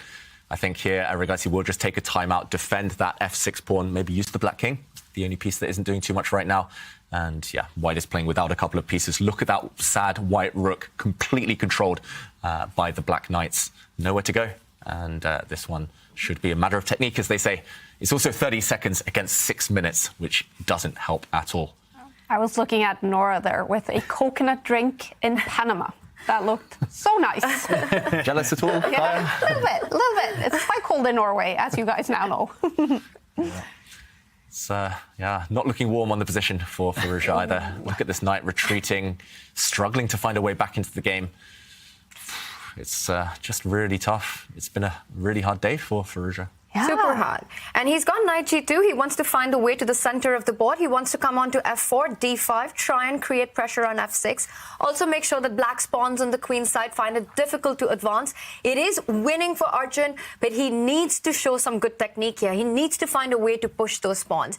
It's not over till it's over, and I still think there's work to be done here, guys. Yeah, sophisticated move, though, from Erigaisi. That black rook landing in the center of the board. Again, controlling any knight jumps, stopping the white knight jumping in. And wow, Erigaisi, blow after blow, tactically so sharp today. This move shocked me, I've got to say. At first, it looks like this pawn can simply be captured. But, Robert, I think there's a tactical justification. Yeah, so that pawn is captured. Black will not recapture on c3. The knight will drop back to b5.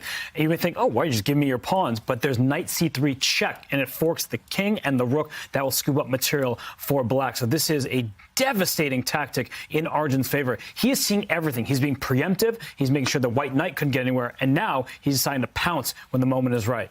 Yeah, and now simply this knight is going to capture this pawn. It's not a fork this time because the white rook moved, but it's simply a check, driving the white king further away, and these pawns are just going to start rolling. You can push them now, you can push them later. It's going to be inevitable, impossible to stop them now. And Firouzja is now playing with seconds left on his clock to save this game, to save this match. It's looking hopeless for the young Frenchman. Yeah, you can tell body language. We sometimes read into it, sometimes we have to ignore it. But here, Firouzja knows that no chance. 12 seconds. It's just been one of those games, one of those days. What's gone wrong for him today? Is it his own fault, so to speak, or is it just Arjun who's been crushing it today? Arjun's been on fire. Yeah. He's been tactically alert. He's played great prophylactic move, stopping his opponent's activity. He's shown great technique. Even this one, just in 3 moves, getting a winning position. The A-pawn marching down the board. All those ideas with the queen that we saw in the earlier games. Just brilliant play from start to finish. He was never in the back foot. He was never worse throughout the match. So a very controlled win here by Arjun. And Robert, I can see how impressed you are on your face by these moves from Erigaisi. I mean, every move has a purpose in his game right now. He just traded rooks, and you're often told, well, if you have fewer rooks, maybe you shouldn't trade. He's saying these passed pawns are storming up the board. I do not want to give my opponent any counterplay. So if the white rook that's on c1 could jump over the knight, maybe there would be some chances to land a few checks and give an opportunity to stop the pawns, but not from the front. It seems that if you just bring one of your knights, either one, back to the e4 square with check, then the pawns are running by themselves. It's as clear-cut as it gets. Arjun Erigaisi, every move in this game has felt extremely accurate. Yeah, you can start advancing, I think, even either of them at this point, but yeah, these pawns aren't going to be stopped anytime soon. I'm surprised at how easy Arjun made this one look. And again, logical moves will wrap up the point. Like you say, it's rare at the top levels of chess to play kind of such a smooth game, not allow your opponent any counterplay. In 6 seconds for Firouzja, we're expecting one of these knights to land with a check. I'm not sure which one's better. They both look very strong, to be honest. But Arjun, he's doing the right thing. He's sitting on his hands, not rushing. He knows this is the critical moment. He knows he's winning. Just 1 or 2 accurate moves, and he'll reach that finishing line. Now he's in calculation mode. He's trying to figure out which knight to give the check with and then which pawn to push. So, yeah, a matter of time, but Erigaisi has 3 minutes. That should be sufficient to calculate his way to that win. 6 seconds, however, for Alireza Firouzja. That is probably not enough to save this game. What a move. Again! Again. He's seen everything, and we have to show the justification here. He's actually giving up his knight because the black pawns are just too strong. And let's jump in. Actually, well, we're going to see it on the board. This pawn is about to promote. The white rook has to stop it, and the other pawn joins.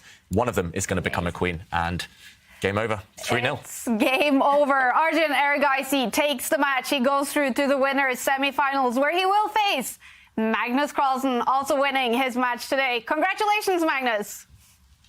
Thank you. What has today been like? A crushing start to the Champions Chess Tour season. Yeah, it was all right. I sort of messed up the opening in the second game, but apart from that, it went quite all right. And you've said before that beating someone once isn't revenge. You did lose to Sarana in the Blitz World Championship. Do you feel like you got some revenge beating him in a crushing style today? I didn't think about that. I mean, I ended up winning the World Blitz after all, so that's fine. And we know you're playing from Canada, actually quite early in the morning. So what has that been like to wake up early and start playing the Champions Chess Tour? No, it's not that bad. I mean, we started at 11 here, and I haven't been here long enough to sort of get 100% on off European time, so that's okay. Did you get some help from the chess bras actually in preparing for the games?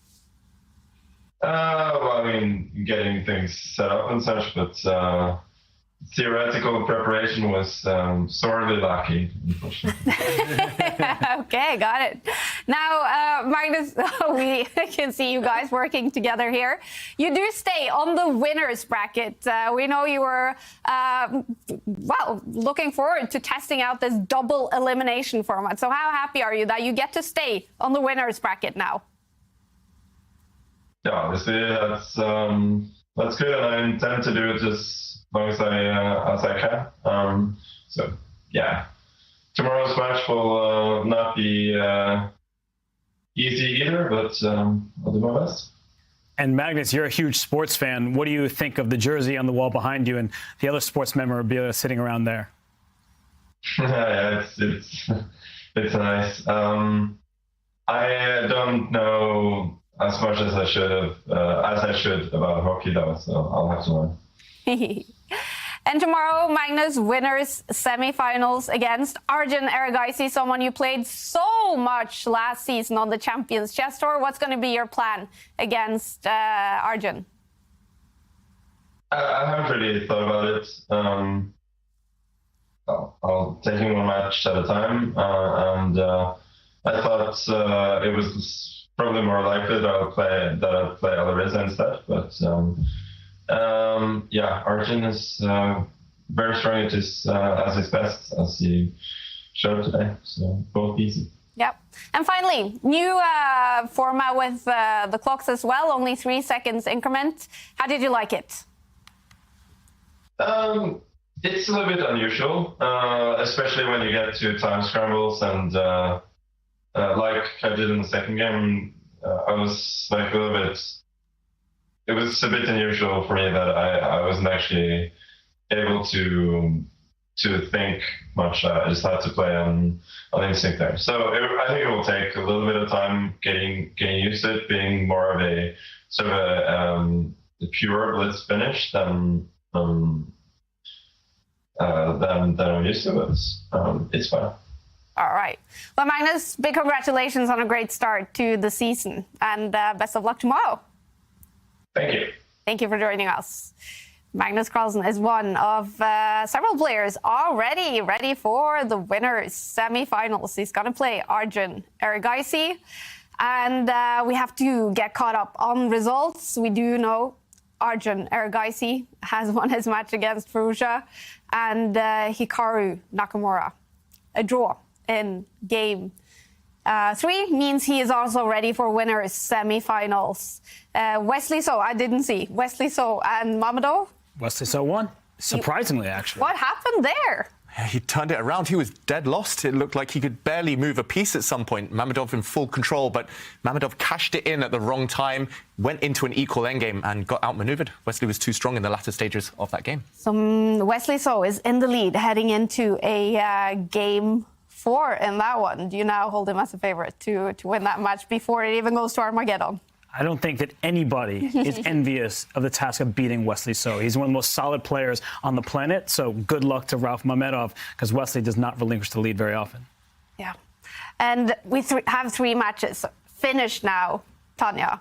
I mean, how surprised are you that 3 players have been actually able to crush their opposition today? I think it's a surprising result for sure. Sarana going down in just 3 games. Hikaru winning in 3 games, I think it's still believable. And then Arjun, that has been the most impressive for me in this one. Magnus mentioned himself that he was actually expecting to play Alireza in the next one. Yeah. Incredible. David, we didn't get to follow Wesley So's third game here, which was a win. Can we take a look at it? Yep, let's try and jump in at the crucial moments. And it was around here that Mamedov took control. He spotted this cool tactic, I must say, after the pawn to g5. He grabbed a pawn on b2. Black is material down. He's the exchange down, rook for bishop. But this bishop is now poisoned. If the white queen takes it, then suddenly the black pawn pushes, and 2 threats, unstoppable threats. 1, making a new queen, but also checkmate on the g2 square. Later, he just got outmaneuvered simply, Mamedov. He cashed in at the wrong moment, and in this endgame, knight versus bishop, Wesley survived to this point, and it was eventually the h-pawn that won him the game. The black king moved, the h-pawn started rolling, and Mamedov panicked. He couldn't deal with its advance. So Wesley turning it around, but with a bit of luck on his side. Looking for a new way to learn chess? Meet Dr. Wolf, the ideal chess coach and companion.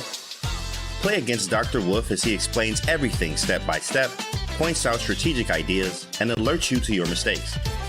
Train with him and go over your past mistakes until you master them. Choose from over 35 lessons created for all skill levels. No matter your level, everyone could use a coach. Download Learn Chess with Dr. Wolf for Android or iOS devices today. So much action already today. 3 matches finished after only 3 games. We're going to take a look at everything that has been happening. But if you're not a subscriber, here's the Twitch break.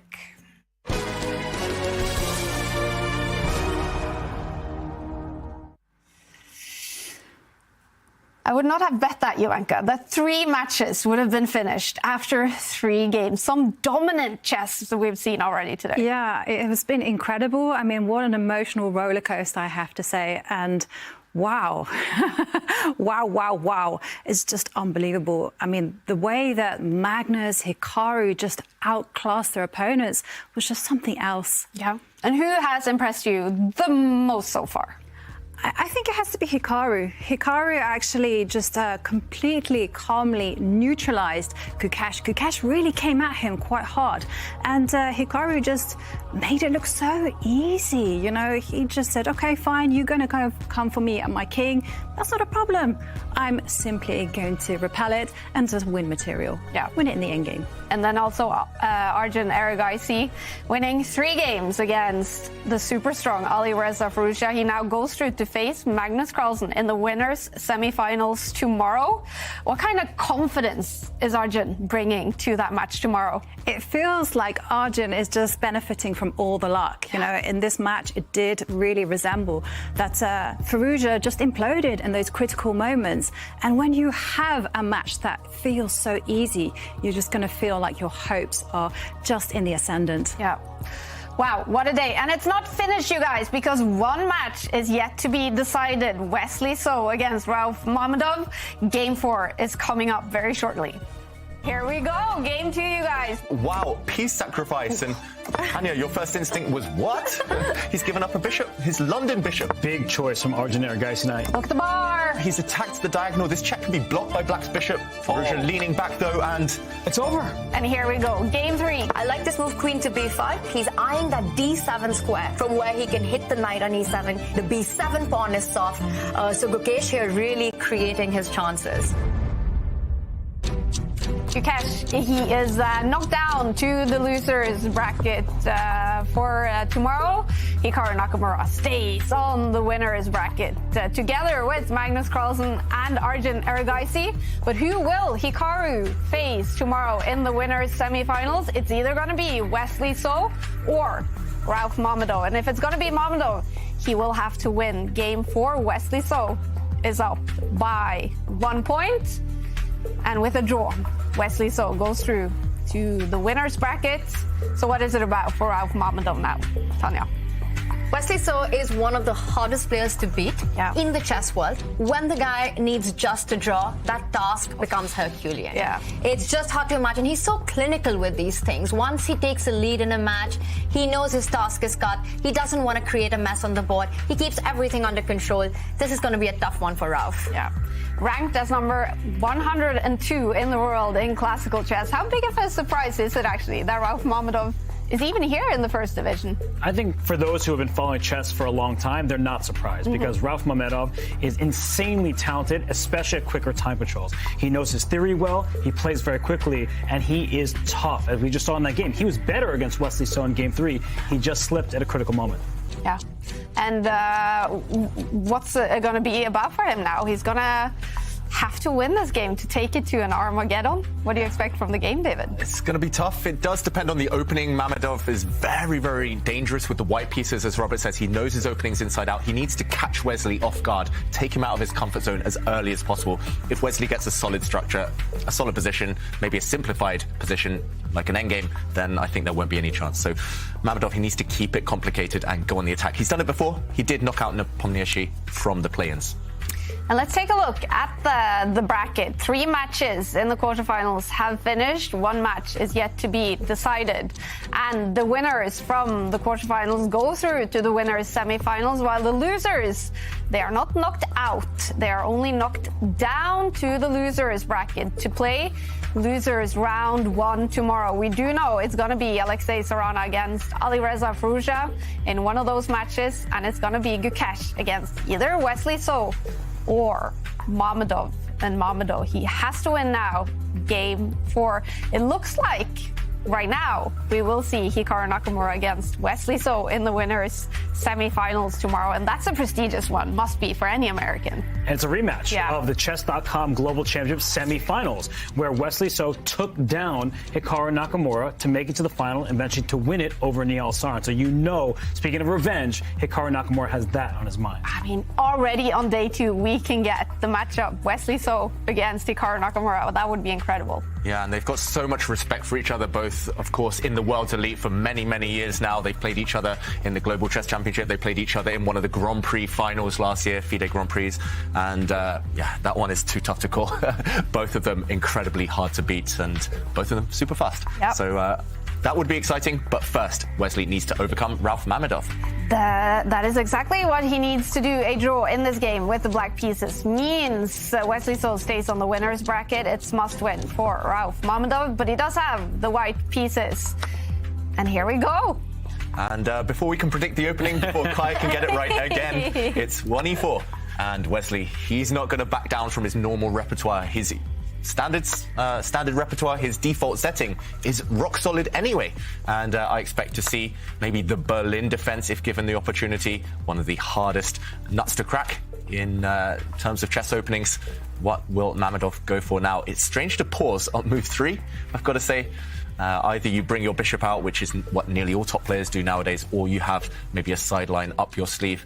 But you've got to surprise Wesley. You've got to do it now. And there are some adventurous lines in the Scotch. The problem is Wesley So plays the Scotch opening from the white side. So you're not going to catch him off guard there. We get the Italian. A slower start, but maybe there will be some tricks up Rauf Mamedov's sleeve. Yeah, at least with the Italian game, we do often see all of the pieces still on the board at move 15, move 20, and even beyond that. So going for maximum tension here, Rauf Mamedov.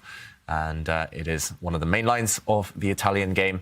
It will just slow down, I expect, go to a maneuvering phase. Tanya, who do you think this is going to favour? I completely understand the decision to go for the Italian. The Spanish would be a bad idea because it would allow the Berlin, as you mentioned. Scotch, not a great opening against Wesley. With the Italian, the reason that Rauf is taking time in the opening is that you have to kind of decide your own setup, how you want to place your pieces. It's all about the little pawn moves. Do you commit c3? Do you go short castle? Do you first bring out your knight to d2? What do you do with the a pawn? And all that will determine the kind of middle game that Rauf will get. All he wants to do is to make sure that he has flexibility. That is why he's chosen the move c3, always eyeing that center break on d4. He wants to first, of course, finish his development. And I'm expecting a developing move right now, bringing out the knight or going short castle. I like this approach by Rauf in a win-on-demand situation. Yep. The Italian game, it wasn't in fashion up until maybe the mid-2010s, and suddenly everyone was playing it. Suddenly everyone was beating me with it. And yeah, it tends to be a good opening in these must-win types of situations. However, of course, Wesley So vastly experienced both with white and with black in this opening. And Mamedov doesn't look like he's enjoying it on the camera, I've got to say. Doesn't look too optimistic about his chances. He still played very logical moves. Black now castling. White is super flexible. You can castle yourself. You can delay that if you want to maybe maneuver your pieces a bit further. But either way, he's got to believe in his chances in this game. Otherwise, he won't get a look in. One of the most unpleasant things in the chess world is to play for a win against an opponent like Wesley So. He's just so hard to beat, so well prepared. Give him one opportunity, he takes it and doesn't give you a chance. He keeps everything under control. And I like that white hasn't committed a short castle move. So now Rauf is really thinking, does he want to try to create something on the king side now that black has gone short castle himself? Or will he play a slower Italian with the ideas, the thematic ideas of transferring the knight to the king side to g3? Yeah. And that's one idea. There's a bunch of options you can go for, while Rauf has another slightly confusing long think here. This is the one that you're recommending here, Tanya. It can happen now or on the next moves. For example, if you wait, you can wait maybe by dropping your bishop back or by pushing a pawn. You could also try and tempt black to play a useful looking move, such as this one, just stopping any later bishop pin along this diagonal. But now suddenly white could use this pawn as a hook and perhaps try to start attacking. And look at what Ralph has done. He's hoping for a slip like this from Wesley. Of course, it won't happen. Wesley's too experienced. He knows all of the ins and outs of all of these plans for both sides. But Ralph drops his bishop back, saying, OK, you commit first. You show me your hand, you show me your plan, and then I'll decide where to put my pieces. If you push this pawn forward, I might well start blasting open the king side and try to castle with my king on the opposite flank later. If you don't commit to that move, at least I'll know what setup you're going for, what you intend to do. So interesting kind of mind games here, and those are the questions that Ralph especially is asking himself right now. And Wesley is deliberating here because he has many attractive moves. He can just bring his light square bishop out to e6, offer a trade of pieces. He does just that as soon as I mentioned. He could have first slid his rook over to protect that square, but he decides, let's go for the trade. If white has just spent a turn going bishop back to b3, now bishop takes e6, it seems like you're a tempo down from the white side, so there's no fear for black opening up that f-file. Instead, Ralph castles, but I just don't feel this is the type of position he wanted. He's in must-win territory, and I truly believe that Wesley So may be the single worst opponent to play when you need to win. Magnus Carlsen needed to beat him in classical chess in Vaikonze.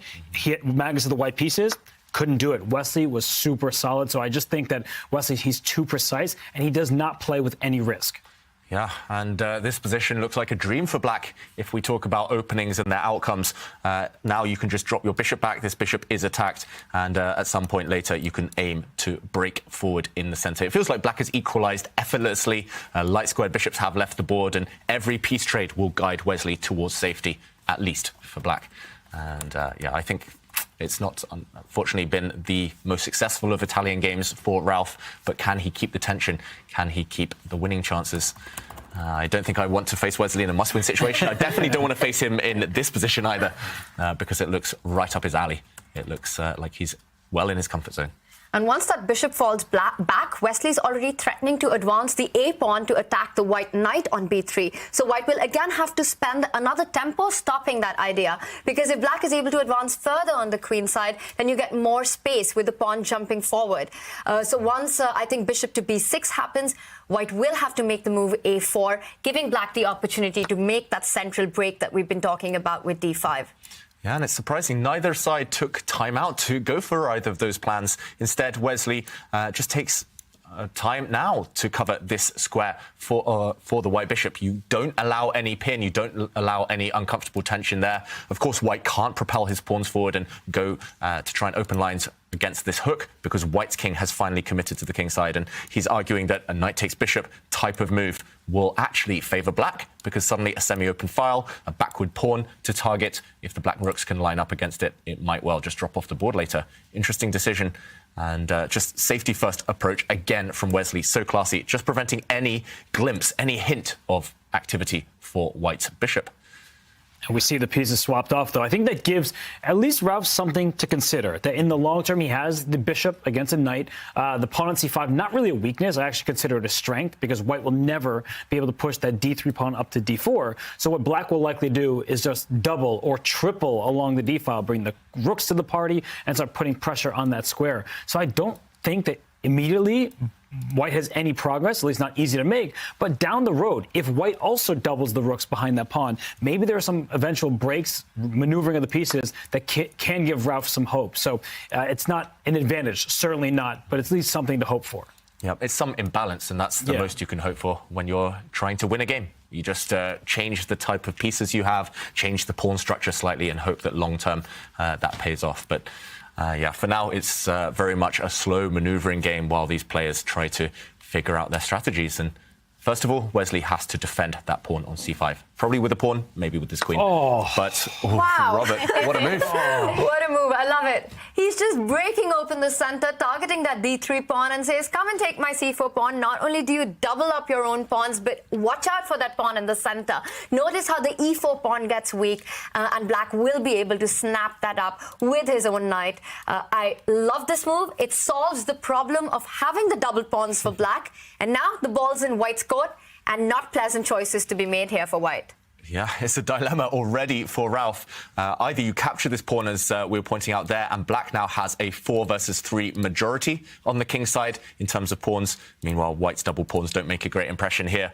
Or the sad alternative would be Well, what is the alternative? It's hard to come up with a move. Maybe to drop the knight back, allowing a symmetrical pawn structure. You have an issue of this pawn. I guess you could defend it and then pick up this pawn next for white, but very maximum here. You just get symmetrical pawn structure and dead equality. And that's being optimistic, I've got to say. That's what happens when you make one careless move against a superstar like Wesley So. The move bishop e3, such a natural developing move, attacking the pawn that was on c5. It seems at first he should have brought his queen up to the e2 square. That way c4 isn't a threat. Then developed his bishop, then connected his rooks, and that would have given him much more to play for. But look at Wesley. He does not even pause for a second. He swaps the queens off, and all he needs is the draw. He might even be the side for choice in his endgame with the healthier pawn structure. It's going to be a 4-on-3 majority and the king side if we cut the board in half. And for white, that 4-on-3 majority, you got double pawns. You're not going to be able to create a pass pawn. This is just great for Wesley So. Yeah, I just love how he instantly hoovers off the queens. I think most of us would be reluctant to give away and cede the d-file, but he doesn't care. He knows that the rook can infiltrate. It's just one move, and soon the rook will be evicted from the black half. Just really calm, eliminating all the pieces, eliminating all the danger. Just classic Wesley So. This is amazing stuff. I mean, this queen trade, he doesn't want to give any chance to his opponent. The reason he decided to take on d1 and then on e4 is that if you capture the pawn on e4, if you just back up one move and take on e4 instead, it allows this sliver of hope for white with the move queen d5, centralizing the queen, putting pressure on black, and if you take that queen, well, it's a pawn structure that you will suffer in the endgame. But Wesley doesn't want to go through any of that, trades the queens, just again, very clinical play when he needs a draw. Yeah, very clinical play. And we see here Rauf Mamedov just shuffle his rook to the side. It's looking very, very good, very solid for Wesley. And a bunch of moves here. You can kind of protect your pawn, your knight indirectly. You can just jump back with the knight if you're scared of it being attacked in the next few moves. You could even, if you're feeling ambitious, push this pawn forward. I'm not sure how much risk Wesley So will take now. But yeah, it does feel like he's a big favourite to make the draw he needs. And I do see some questions in the awesome Twitch chat. If you are watching on the Chess.com channel on Twitch, some people asking if this is the last game of today, and it is. If Wesley So wins this game or it is a draw, then this is actually the last game of today, but the action continues tomorrow with winners, semifinals, and losers, round one. And Rauf Mamedov, he did lose game 3 to Wesley So. And he was very upset afterwards. Look at that. And this was his chance. This game was his chance. Yeah, because he had winning chances as well in this game. Yeah, it's more than just winning chances. It's he knows he had it in the bag, and it's so hard to recover. It's not just affecting that one game that he lost, it's affecting this game. And you can see on his body language he's not feeling too happy with himself. Because if he were able to at least draw in game 3, he would have the white pieces here in game 4. That would send it potentially to Armageddon. And people can't forget that in the Chess.com Global Championship, Neil Sarana made it to the final when he lost and became runner-up to Wesley So. But he almost lost in round 1 to Rauf Mamedov. This is not someone who just appeared on the scene. This is somebody who's been around the block. He's Wreck-'em Ralph, and he knows that if he's playing his best chess, he can take down Wesley So in a match. So that is why he was so upset. He had his chance. He was outplaying Wesley. In fact, throughout the match, I don't think he's really been worse, except for that one endgame that David was highlighting where the H-pawn started to run. Yeah. Very close. And it's always more heartbreaking when you know you were on the brink of victory. If you get outclassed, if you get outplayed, then you kind of just accept it. And that can happen against someone as strong as Wesley So. But he's had his opportunity, massive opportunity, and now he's got to do it all over again. Yeah. And, OK, he's played some decent moves. I quite like what white has done in terms of pawn structure on the king side. He's pushed his G-pawn forward. Normally, a dark square bishop is well complemented by pawns on light squares, but still an uphill struggle to create weaknesses. Black's very solid. And, a trade of rooks. Interesting decision. Giving away the d-file this time. And it's all to push his pawn forward. Talked about Wreck-'em Ralph. He's trying to wreck the pawn structure. Sorry. Getting the feeling that Rauf is over-pushing right now. It almost feels like he's going a little bit on tilt here. And not taking that much time, making all these very strong, rash decisions of pushing the pawn, trading the rooks on the d-file. I think when we saw him that upset on the screen, it's also because for the players who are making that debut in the Champions Chess Tour, it's really an opportunity that they've never had before. And they've been able to do that this time because of the new format, which allows grandmasters to qualify and play in the tour. So it definitely means a lot. And to have that winning opportunity against a player like Wesley, it can be really frustrating because you know if you have to win on demand against him, just how hard it will be. Right now, we're seeing by Rauf these moves, advancing the pawn, g4, g5. To me, it seems more on tilt and more rash than an actual try for a win. Yeah, it feels like minimum reward, but quite a lot of risk involved. But then again, a draw is the same as a loss for him. So he's just trying to confuse Wesley, create some chances. You can't just sit there and beat Wesley with a very stable pawn structure. Instead, he's at least trying to change, again, the dynamics of the position, imbalance things slightly. And maybe we can jump in because Wesley has paused. I thought his move was automatic. I wouldn't actually consider anything else here for Black other than capturing this G-pawn, this straggler in the Black camp. But what else could he be thinking about? Rauf's idea, we should mention, after pawn takes pawn, is to recapture with the bishop. And again, a bit of an annoying pin, but mostly it's all about pressure on this E5 pawn. And Wesley, what else could he be considering here? Why has he stopped for the last couple of minutes? I think it's exactly that. He is trying to calculate a little bit ahead to see how he wants to actually respond to that attack on the e5 pawn. It's not very pleasant to actually sidestep with your rook to the closed file, the closed e-file, to defend your own pawn, and then allow white's rook to step forward. So not wanting that, he decides to take another decision. David, he doesn't want to allow white to put pressure on the e-file. He falls back with the knight on h7. That's slightly surprising to me. I'm trying to figure out what's the idea. Is this not a pawn sacrifice by Wesley So? After pawn takes pawn, this pawn's defended by his bishop. He answers your question. We're all looking confused. Okay, Robert. I think I understand it. So even though objectively it seems it was a mistake, if we just go back, if he had indeed captured on g5, and that rook e8 was the follow-up after bishop takes pawn, and after bishop takes f6, g takes f6, we see the evaluation bar. If you get to this position on the board, it says, it's level, not a big deal. But there is this outside pass pawn, this h pawn that black needs to stop. So in certain endgames with pieces getting traded, white may just be winning. So what Wesley is likely relying on, and what he did in the game, is he sacrificed the pawn, but said, that pawn, I'm likely going to be able to corral it and win it later, so let me just keep the remaining pawn structure healthy for black and then proceed from there. I think that it was a mistake. The other line did not look particularly scary, but at least I understand what Wesley was thinking in doing this, and he may just try to create a fortress, push his pawn up to f6, bring his king out to f7, and maybe when the time is right, he can start pushing his pawns on the king side and say that white is stuck in his tracks, no more progress to be had. Something like this, and as you say, Robert, maybe bring the knight round. Eventually, this pawn, you can go for it with your king, with your rook, maybe. It's not going anywhere for now, and black is still super solid, but being a pawn down, you want to avoid it if you can in an endgame. Very surprising. We said that Wesley, he's so solid, but yeah, here he's making a bit of a risky decision, and the evaluation bar does react. I'm not sure whether it's just because white is a pawn up, so the evaluation bar says, okay, slightly better for white right now. But wow, what a move by Rauf Mamedov. He's going for it on the other flank as well. This could be potentially very strong and a bit of a shock to Wesley. He's played b4, and this pawn is covered twice, this square, by black's pieces. For example, after a recapture, black can even take with his knight. But suddenly, white has very aggressive moves. Firstly, knight takes pawn is an idea. The rook could also swing across. I'm not sure which one is stronger out of those two. But Rauf, he's trying to give up a pawn to get a pawn back. And the more lines that become open, the more that will favour white's bishop and rook. So Wesley wants none of that. He just simply sets up that solid pawn wall in the centre. And Rauf, I think he's going to start stepping forward. Why not? This is where he has the majority. 4 versus 3. It's going to be hard to create a pass pawn here, but at least he's kicking away the black pieces. Interesting stuff. This is fantastic play by Rauf to try to create his chances. And after f6, he has the option to actually slide with his rook already to the b file. Now that the e pawn is supported, you defend your own pawn, and you want to try to push your pawns and gain space on the queen side. And with that h pawn still alive, it looks like all the risk that he was going for has paid off. Yeah. I like it. I'm starting to like it a lot for white. This pawn does tie down a whole knight after all.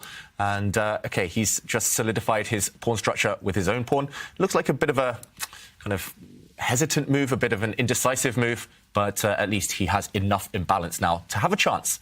of winning this game. What do you think right now, Robert? Chances we will see Armageddon on this very first day of the Champions Chess Tour 2023? Pretty good chances. I think that this decision was one that Wesley might kick himself for. I understand it. I can get behind it to some extent because he thinks he has a fortress, an impenetrable setup.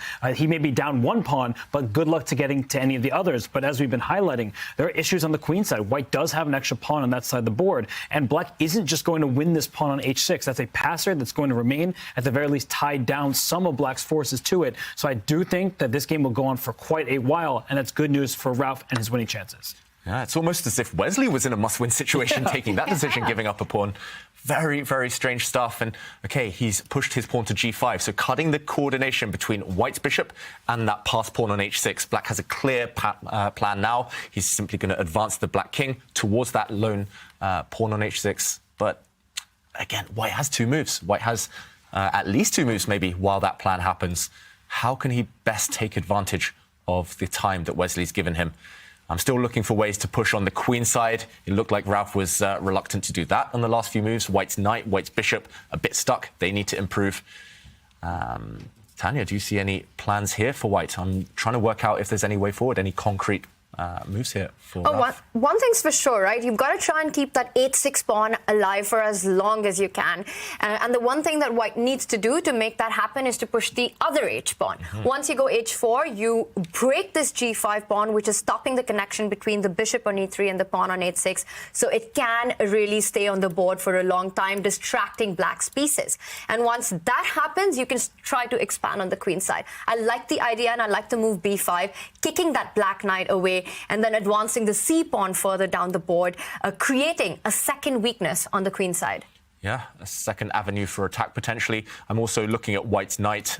In this variation you mentioned, after it pushes forward, the black pawn will attack it anyway. So I'm not sure whether we flick in this move and then perhaps go here to attack this black pawn, or perhaps go towards the center. But ideally, we want to land the knight in this, on this beautiful post on e4, but it might get stopped by black's pawn advance. So I'm wondering, do you go for it now in the current position? Here, at least it feels looser for black to push this pawn forward to prevent white's knight getting in. It could start hopping around to some really sweet, juicy squares, and he does go for this very natural move. That knight was not doing too much, and OK, he first flicks in h4 and g4, so he has opened up, once again, the protection of this pawn. Interesting stuff. I'm stunned to like his chances a lot. It's getting double-edged, but that's what you need if you're playing for a win. All of a sudden, black is pushing those pawns forward. The f-pawn may go up the board as well. And don't be surprised if black starts creating threats. That rook can slam down the d3 square at some moment. So white needs to act without caution. I mean, you need to play quickly, because if you just start making slow moves, like bring your king to the side to f1, things of that nature, it seems like black will be the first to attack. The pawn h6, protected. It's safe for now, but it's not doing anything. It's blockaded. So I think that black is ready to strike. Yeah, black is ready to strike, and Wesley, I think both sides just need to play quickly now. They both need to throw caution to the wind and just go for it. Wesley can't just think of locking this down with a fortress. That doesn't exist anymore. Long term, white is still doing extremely well. So he needs to push pawns, maybe land that black rook in the heart of white's camp. And Ralph there shaking his head, kind of looking up. It's as if he's still dwelling in the past. He's still remembering that missed opportunity in Game 3. He needs to focus now, because he's played very well. He's created chances out of nothing, seemingly. And it's actually Wesley who needs to come up with answers in this exact moment. And that's one of the hardest things to do as a chess player, is to forget what has just happened, especially when you know that you had a big opportunity and you let that slip. To forget that, to leave that behind and focus on what's in front of you is definitely a big challenge. And in this format, it doesn't get any easier. So we see a decision to trade on b4. The big question to my mind here is, Robert, David, what is white's idea if black does go f5? I want to trap that bishop on e3. I want to go f4. Your knight on d2 is hanging. How are you responding to f5? Yeah, Wesley hasn't gone for it yet. He's holding back. It feels as if he's still trying to play with the break on. But you're right, Tanya, this is on tap anytime you want it. For example, if white does mess around with a seemingly kind of useful move but not doing too much, then this is definitely going to be one idea for black. The knight suddenly has to move just to create some squares for the bishop, perhaps, to retreat. But this is really kind of not what you want to see. You don't want to start pushing pieces back. So instead, Ralph continues with the plan he initiated a couple of moves ago, landing his knight on e4, and Wesley immediately lands his own knight on this very nice square, hinting at simply grabbing pawns back. We see the issue with what Ralph did. He brought his knight to d2. He centralized his knight. How could you possibly complain about that decision? But when Black played the move pawn g5 to g4, David, your instinct, I think, was correct to drop the knight towards the rim to attack that pawn and induce the pawn up to f5. Because if that Black pawn were already on f5, the knight couldn't hop there. What's that knight doing? It's attacking not just the bishop on e3, but the pawn on h4 and the pawn on h6, all at the same time. Black can bring the king up to f7 as well. The rook can still go up to d3. White is up a pawn, but it's doubled pawns on the c file, not making progress just yet. I think Wesley makes it look easy sometimes. He made probably an objective mistake by giving up a pawn, but practically speaking, it's looked like he's had no issues since then.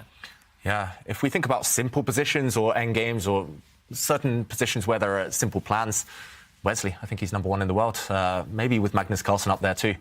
It's just, he makes it look so straightforward, as if, you know, how did you not see this earlier? How did you not understand this plan? He just, he's so consistent once he finds an idea, and he's going for it now. It's very hard to hold everything together for White. I don't see how White is actually hold on to that extra pawn. You're threatening to take on h4. You're threatening to land that knight on f3 with a devastating check. The only way that I can see White creating any play is to take advantage of the open a file, shift that rook from the center now all the way across the board, go to a1, start targeting the 7th rank, the pawns on the 7th rank. The h4 pawn is dead and gone. Yeah, you just have to say, bye-bye, I'm going to give you a pawn back, and you have to activate those white pieces. But 2 minutes now for Ralph, 5 for Wesley. It's not looking promising in terms of a fight back anymore. Just 1 or 2 slips, and that's all Wesley needs.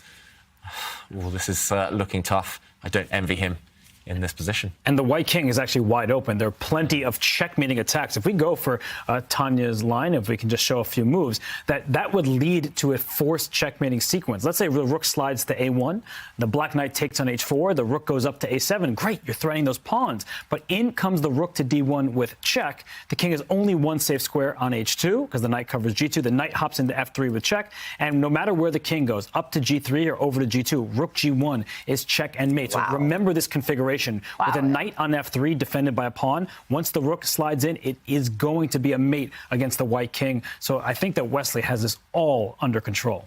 Yeah, it's looking like Black's pieces, they're just coordinating so well right now. It looks odd in a way because this knight is paralyzed, it's stuck, just blockading a pawn. But the rest of Black's pieces, the rest of the structure is perfect. And wow, we're all reacting here in the studio because Ralph is maybe out of desperation, sacrificed a piece. Whoa. He's given up his knight just for a couple of pawns. And wow, okay, he's created a pin. This surely can't work. But that's a one-move pin. You just sidestep it, defend your knight on f6, go rook to f8, and how does White continue there? I guess there's another pawn up for grabs. This pawn can also be captured. He's just gambling here, Ralph. He knows he's in a must-win situation, and he's saying, OK, I don't care about pieces, but I guess this pawn will be taken, and the black knight steps back, defending its fellow here. It's hard to believe, I've got to say, that White has enough for the piece. But you do have 3 pawns, even if they are ugly double pawns. And it gives you chances, because a lot of the other variations, you may not lose the game, but you're certainly not going to win. This gives Wesley some room to go wrong, and that's all you can ask for at this stage of the game. So objectively, you see the evaluation bar saying, come on, what is that? But from Ralph Mamedov, a draw equals a loss. You might as well go down swinging. Yeah, I've got to say, the more I look at it, the more I like it. He's definitely taking chances, but that's the only way you win games at the top level. You have to take big risks. And from a human point of view, Wesley will no longer feel in control. He's suddenly on the defensive and he has to hold things together. He goes for Tanya's move, defending his knight here. But now another pawn will disappear. There we go. Another pawn drops. And suddenly, Black still on the back foot. I still believe Wesley's defensive resources are more than sufficient here. But yeah, from a human point of view, a good practical decision from Ralph. If they switch the times, then Ralph would have a legitimate chance. But unfortunately for him, it is Wesley up 3 minutes on the clock. So worst position, time management not there for you. So Wesley does have things under control. He is so strong in positions just like this. Yep. And at least his job is easier now, Wesley, just pure defense. He's done the hard work. He's material up with this black knight. Extra black knight. But Ralph, he's going for all the pawns. This is very greedy, I've got to say. But will the greed pay off? Black's knights, once they coordinate, will actually form quite a devastating attacking threat against the white king. And actually similar patterns to the one Robert pointed out earlier might occur on the board later if white gets greedy and goes with his rook to capture that black g-pawn in the near future. First, Ralph just advancing and trying to improve to the maximum, and then he'll go pawn hunting. They are fighting to save a spot on the winner's bracket to face Hikaru Nakamura in the winner's semifinals tomorrow. The loser will be knocked down to the loser's bracket in this double elimination format to face Gukesh in the losers round 1 tomorrow. Now, you guys at home are fighting to win an Airthings device. Keep sharing your selfies on Twitter using the hashtag ChessChamps, preferably in landscape mode. We want to know where in the world you are following the action, where you are watching the chess, who you're watching it with, and the most creative selfie will get a signed Airthings device. Magnus Carlsen has signed some of these devices, and we will send one of them home to a lucky viewer. Yeah, and meanwhile, the pride and joy of white's position has disappeared. That passed h-pawn, the front one, the h6 pawn, it's disappeared. Not only that, but another set of pieces have been traded off. So it is currently black having a knight, white having 3 pawns in return, material equality. But the quality is not there, unfortunately. That black knight, once it enters the game, should decide things in black's favor. And it's happening on the next move. You can already start bringing up the knight to e5 and putting pressure on the f2 weakness by jumping onto d3. Things are looking super bleak, and that sacrifice that we saw, the practical chance that we saw by Ralph, it was a measure of desperate times, call for desperate measures, and everything. I think the knight jump by Wesley to f5 is really what sealed the deal in this game. Yeah, he's made some very impressive knight jumps in this one, Wesley, and I'm surprised he's hesitating. I've got to say, maybe he's just looking for the most clinical way to kill off this game. He could just jump in, improve his knights even further. He can maybe just improve the black rook, but no, he goes for that white h-pawn with his king. He's already won 1 pawn with his king. Why not go for a second h-pawn? And yeah, it's holding things together now for Ralph. Maybe some drawing chances to eliminate those 2 remaining black pawns. If you get rid of those, rook and knight versus rook is a technically drawn endgame, but at the moment it feels like a distant dream, and even a draw, remember, not enough for him to stay in this match. And Wesley locks things down on the queen side. Locks things down, and I feel like his camera is locked down. Wesley hasn't moved since the start of the game. He does that. He puts his hand over his head. He wants to focus on nothing but the board in front of him. And right now, he's showing why in the end game, you can use your king as a weapon. It doesn't just need to be defended. That king is out in the open, but it's going after white's vulnerable pawn. So great performance by Wesley So in this game. He sacrificed the pawn. It looked a little shaky, but since then, it has been nothing short of a masterclass, and the advantage is only growing. Yeah. He could pick up the pawn. Yeah, he could just pick up a pawn with his king right now. I don't think there's any mating ideas. That black king is safe enough. I was going to say, I saw Wesley blink, so he's not just frozen there with the camera. He finally does change his posture, but it's too late for Ralph Mamedov. He's just trying to swap off all the pawns now, Ralph, and get a draw to salvage some pride. But Wesley is going to take this match and continue in the winner's bracket. That last black pawn, if it survives, should ensure a win. But very minimum here as Wesley. You could just trade off everything remaining on the board. And there we go. He does want to end on a high. He does defend that black pawn. Black's king still caged, but the black knight now will relocate, and that will be the beginning of the end. And for Wesley, he doesn't want to necessarily win this game. Sometimes you look at a position, you look at the evaluation bar. How could Wesley make a draw? He's completely winning. If he sees a 3-time repetition, he's taking it, because all he wants is to make it through to the winner's semifinals. He wants to play Hikaru Nakamura tomorrow. So the win in this game, it doesn't mean anything to him. Let's just secure the match. Yeah, and we saw that from Carlsen and Nakamura, that professional approach. Both of them took draws in positions of strength in the 3rd games of their match just to secure match victory. It's all about the next round. The end goal is to win the Airthings Masters. The end goal is not necessarily to win this game. So I think you're right, Robert. I've seen Wesley do it plenty of times before. Take the safe approach. And meanwhile, the black rook starting to get to a more active square eventually. I don't really see any hope here for white to win this game. He's advancing with his king, maybe hinting at some checkmate attacks against the black king. You've got to be slightly careful if the white rook steps up. There's a mate in 1 threat. If it slides across to h7, the black king is trapped. But you do have a move, a valuable move for Wesley to break this construction. I'm expecting the black knight to jump back, check hit the white king, force it away, and no more cage for the black king. Actually, even after the check, once the white king does step forward, white is still threatening a mate on 8-7. So what black wants to do with this check is give a check on d4 as well and keep checking that white king. Yeah, there's always a glimmer of hope as long as you've got a checkmate threat on the board. So we did see a couple of checks. The black knight. It's like, wait, that is not legal. Don't fall into it now. It's still there, the threat. Of course, Wesley has spotted it, and the repetition. It begins. And I think Ralph can only avoid the draw now if he goes forward with the white king, but that would also be playing for a loss. He knows his chances of progressing in this match are gone. But now it's Wesley who doesn't go for the draw. Surprise. Robert, I was about to say you predicted the future, but no, he's playing on. I'm shocked because he doesn't need to win this game. He could have just ended it with a repetition. Instead, he brings his king back, and maybe he's enjoying the fact that he's a better position because in the 3 prior games, it was really deadlocked. And in fact, in game 3, Ralph Mamedov had the advantage. So for Wesley, perhaps it's a moment to enjoy before he goes and plays Hikaru Nakamura tomorrow. Yep. And often on the first day of tournaments, it's nice to play a long day. I know it's tiring, but you feel fully warmed up. You feel kind of back in the zone. So Wesley's kind of pushing this. The long game here, I feel, will benefit him in days to come. And meanwhile, Ralph just keeping the pressure on, keeping an eye on that black c6 pawn. Not going to help, but he's trying. Now Wesley's down to 24 seconds. Is he regretting not just repeating the moves and wrapping up the match? Just get out of here, take the draw and move on. Yeah, surprising. What's Wesley thinking about? Okay, 14 seconds. And only 3 seconds increment, remember. He's 10 frozen. seconds. Okay, he made the move there. He does give another check.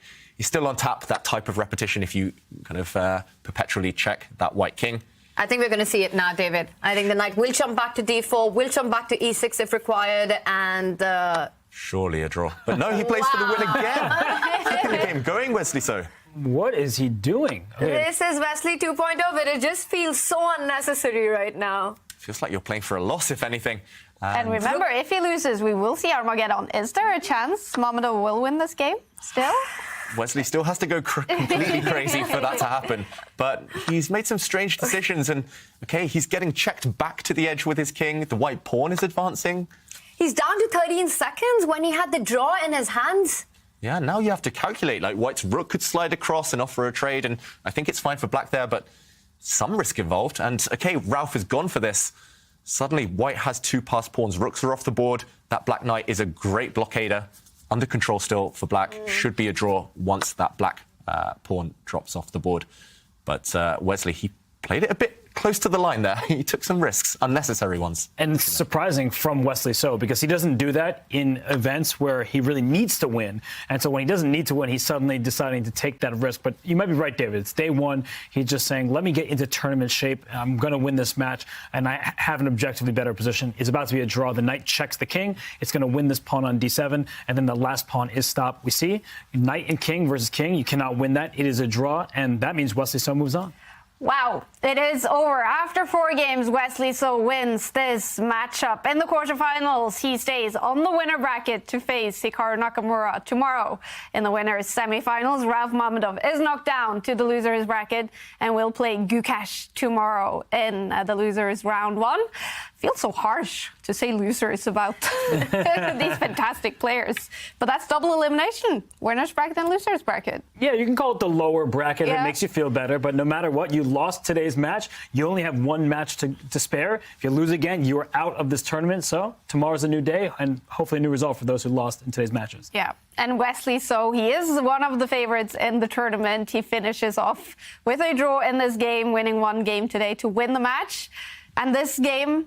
Was there any drama happening, David? There was, and Ralph did try his best. Full credit to him for taking chances and at least attempting to throw Wesley off balance. And I want to compliment Ralph's choice here by giving up a piece. This is very difficult for any human player to give up material, but you have to take your chances. You have to create threats and give your opponent a chance to go wrong. It had already gone a bit wrong for Wesley So, but he'd recovered, he'd stabilized, and we were pointing out already some nice variations for black, including going for the white king, some potential mating attacks. Ralph tried to change the momentum, another important factor when you're trying to win games, by sacrificing a piece, but unfortunately it didn't work.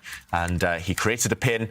Double threat here, a pin along this diagonal and this black pawn on e5 about to drop off. But Wesley now, as usual, He defended everything, he held everything together, and rook takes pawn, he just dropped his knight back. The rook defends the knight defends every square the white rook wants to use, and just 2 moves later, we saw the beginning of the end. Black was able to hoover up this pawn and slowly but surely guide the game towards safety.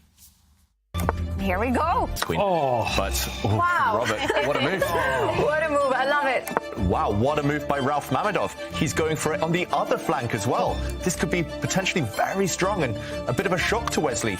Ralph is maybe out of desperation sacrificed a piece. This surely can't work. Wow, all the games, day 1 in Champions Chess Tour 2023 have finished. How will you sum it up, Tanya? I mean, for me, the star of the day was definitely Arjun defeating Alireza in those 3 games. And we saw so much drama and dominating play for the 3 matches. Ralph was the big surprise. He really had an upper hand, and I think that was slightly heartbreaking for him. And then, of course, Wesley doing Wesley things, keeping everything under control.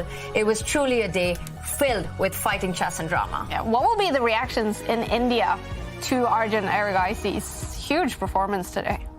Everyone's going to be super excited. He also plays Magnus tomorrow, and that is something we all really look forward to. Arjun's had tough results against him, but over time, he sort of realized that he needs to stop fearing Magnus so much, and he has had better performances ever since then.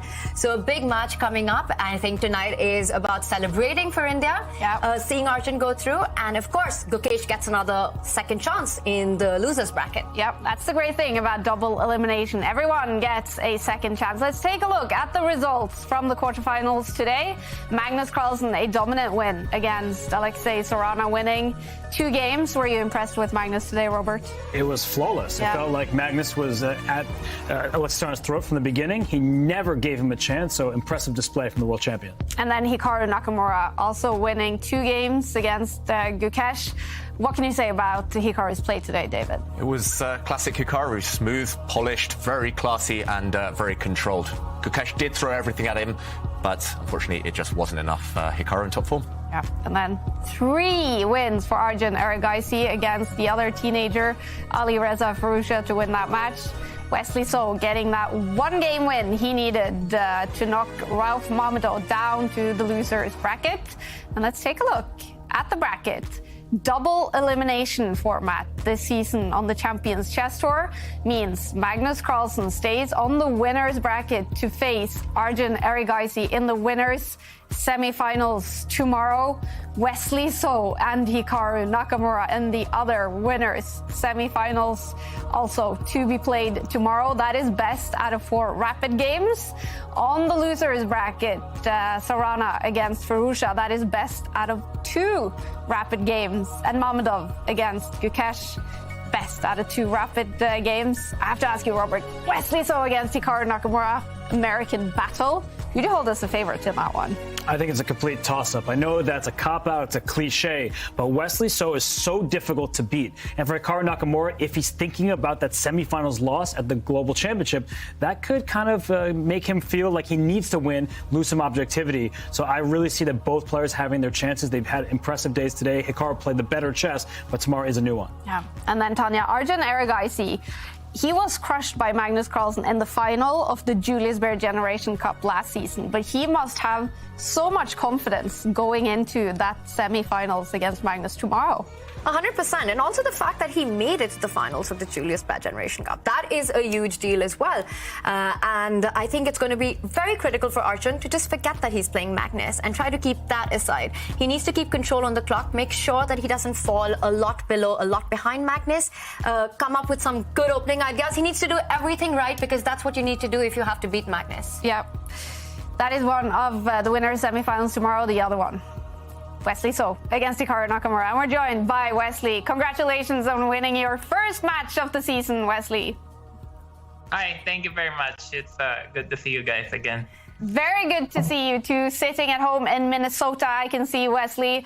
What has today been like? Sorry? What has today been like in your match against Ralph Mamedov? Oh, it's been pretty tough. I think Ralph came to the match very well prepared, especially in the opening. I didn't get anything in game 1, but I almost managed to swindle him.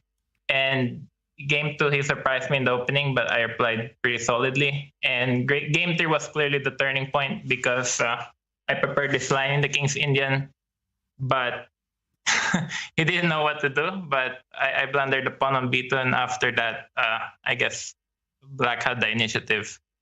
But I was able to outplay him in the end game. So that was nice, and game 4 was pretty safe, I guess. How do you feel about going into matches being a big favorite like you were today, Wesley? Are you comfortable being named a big favorite? Well, I don't think I was a big favorite. I think maybe I'm the favorite, but in a 4-game match, anything can happen. And Rauf played really well. So, I mean, it's nice to play a good match today and be able to push it through. But I mean, of course, tomorrow I'll have a tough opponent on Hikaru, and I'm sure he'd want to have his revenge from the Global Chess Championship a few months ago. Yeah. So it's going to be interesting. I think today I was able to get some positions that I like, and I was able to push it through. And Wesley, well done on today's match, of course. It's great to see you back on the tour. What are your goals for this season, and what do you think of the new format? Thank you. Yeah, I think I knew already what my goals for this season is, because in YCAMP we had that thing. But that's true. Yeah, you remember my goals, huh? Wait, but it's nice. I mean,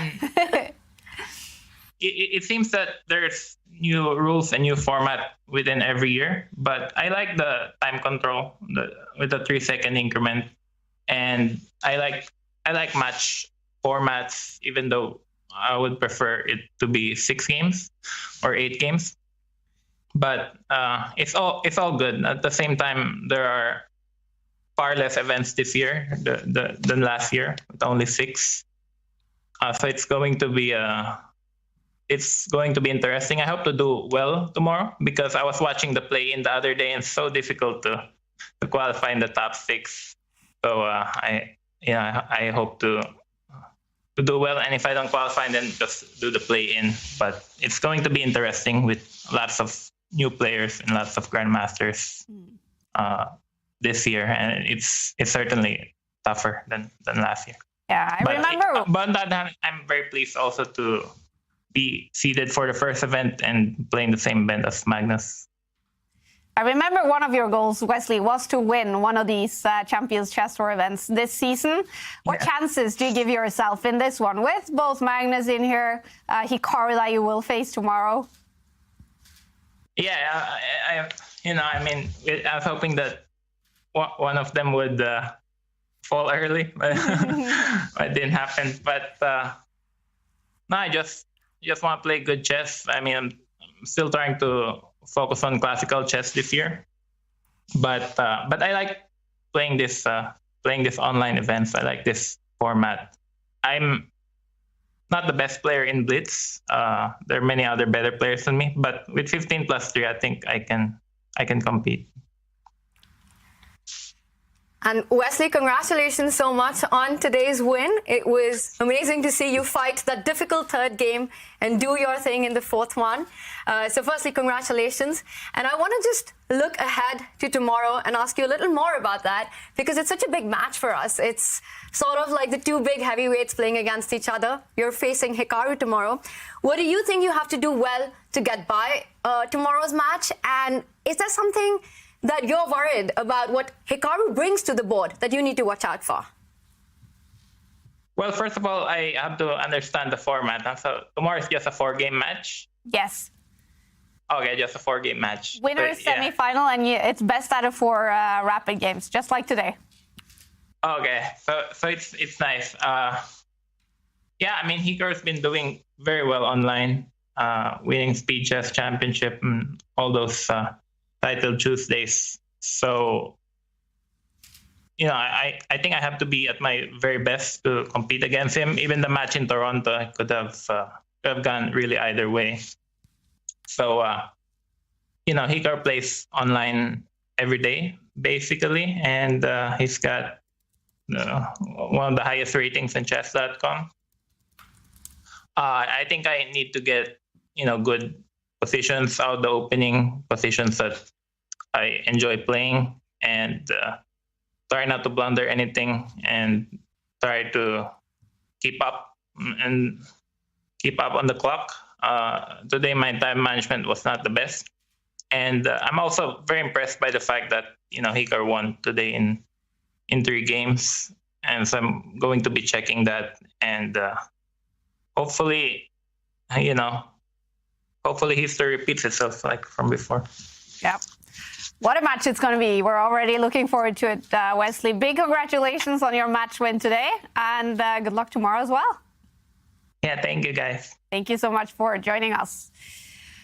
Wesley So, 1 out of 4 winners today, who stays on the winners bracket. Tomorrow he will play Hikaru Nakamura, and we're going to announce another winner. One of you guys at home who shared a selfie on Twitter. And here we have the winner. It is Mike D, is it? Yeah. Watching from work with my party popper. I was going to say pooper,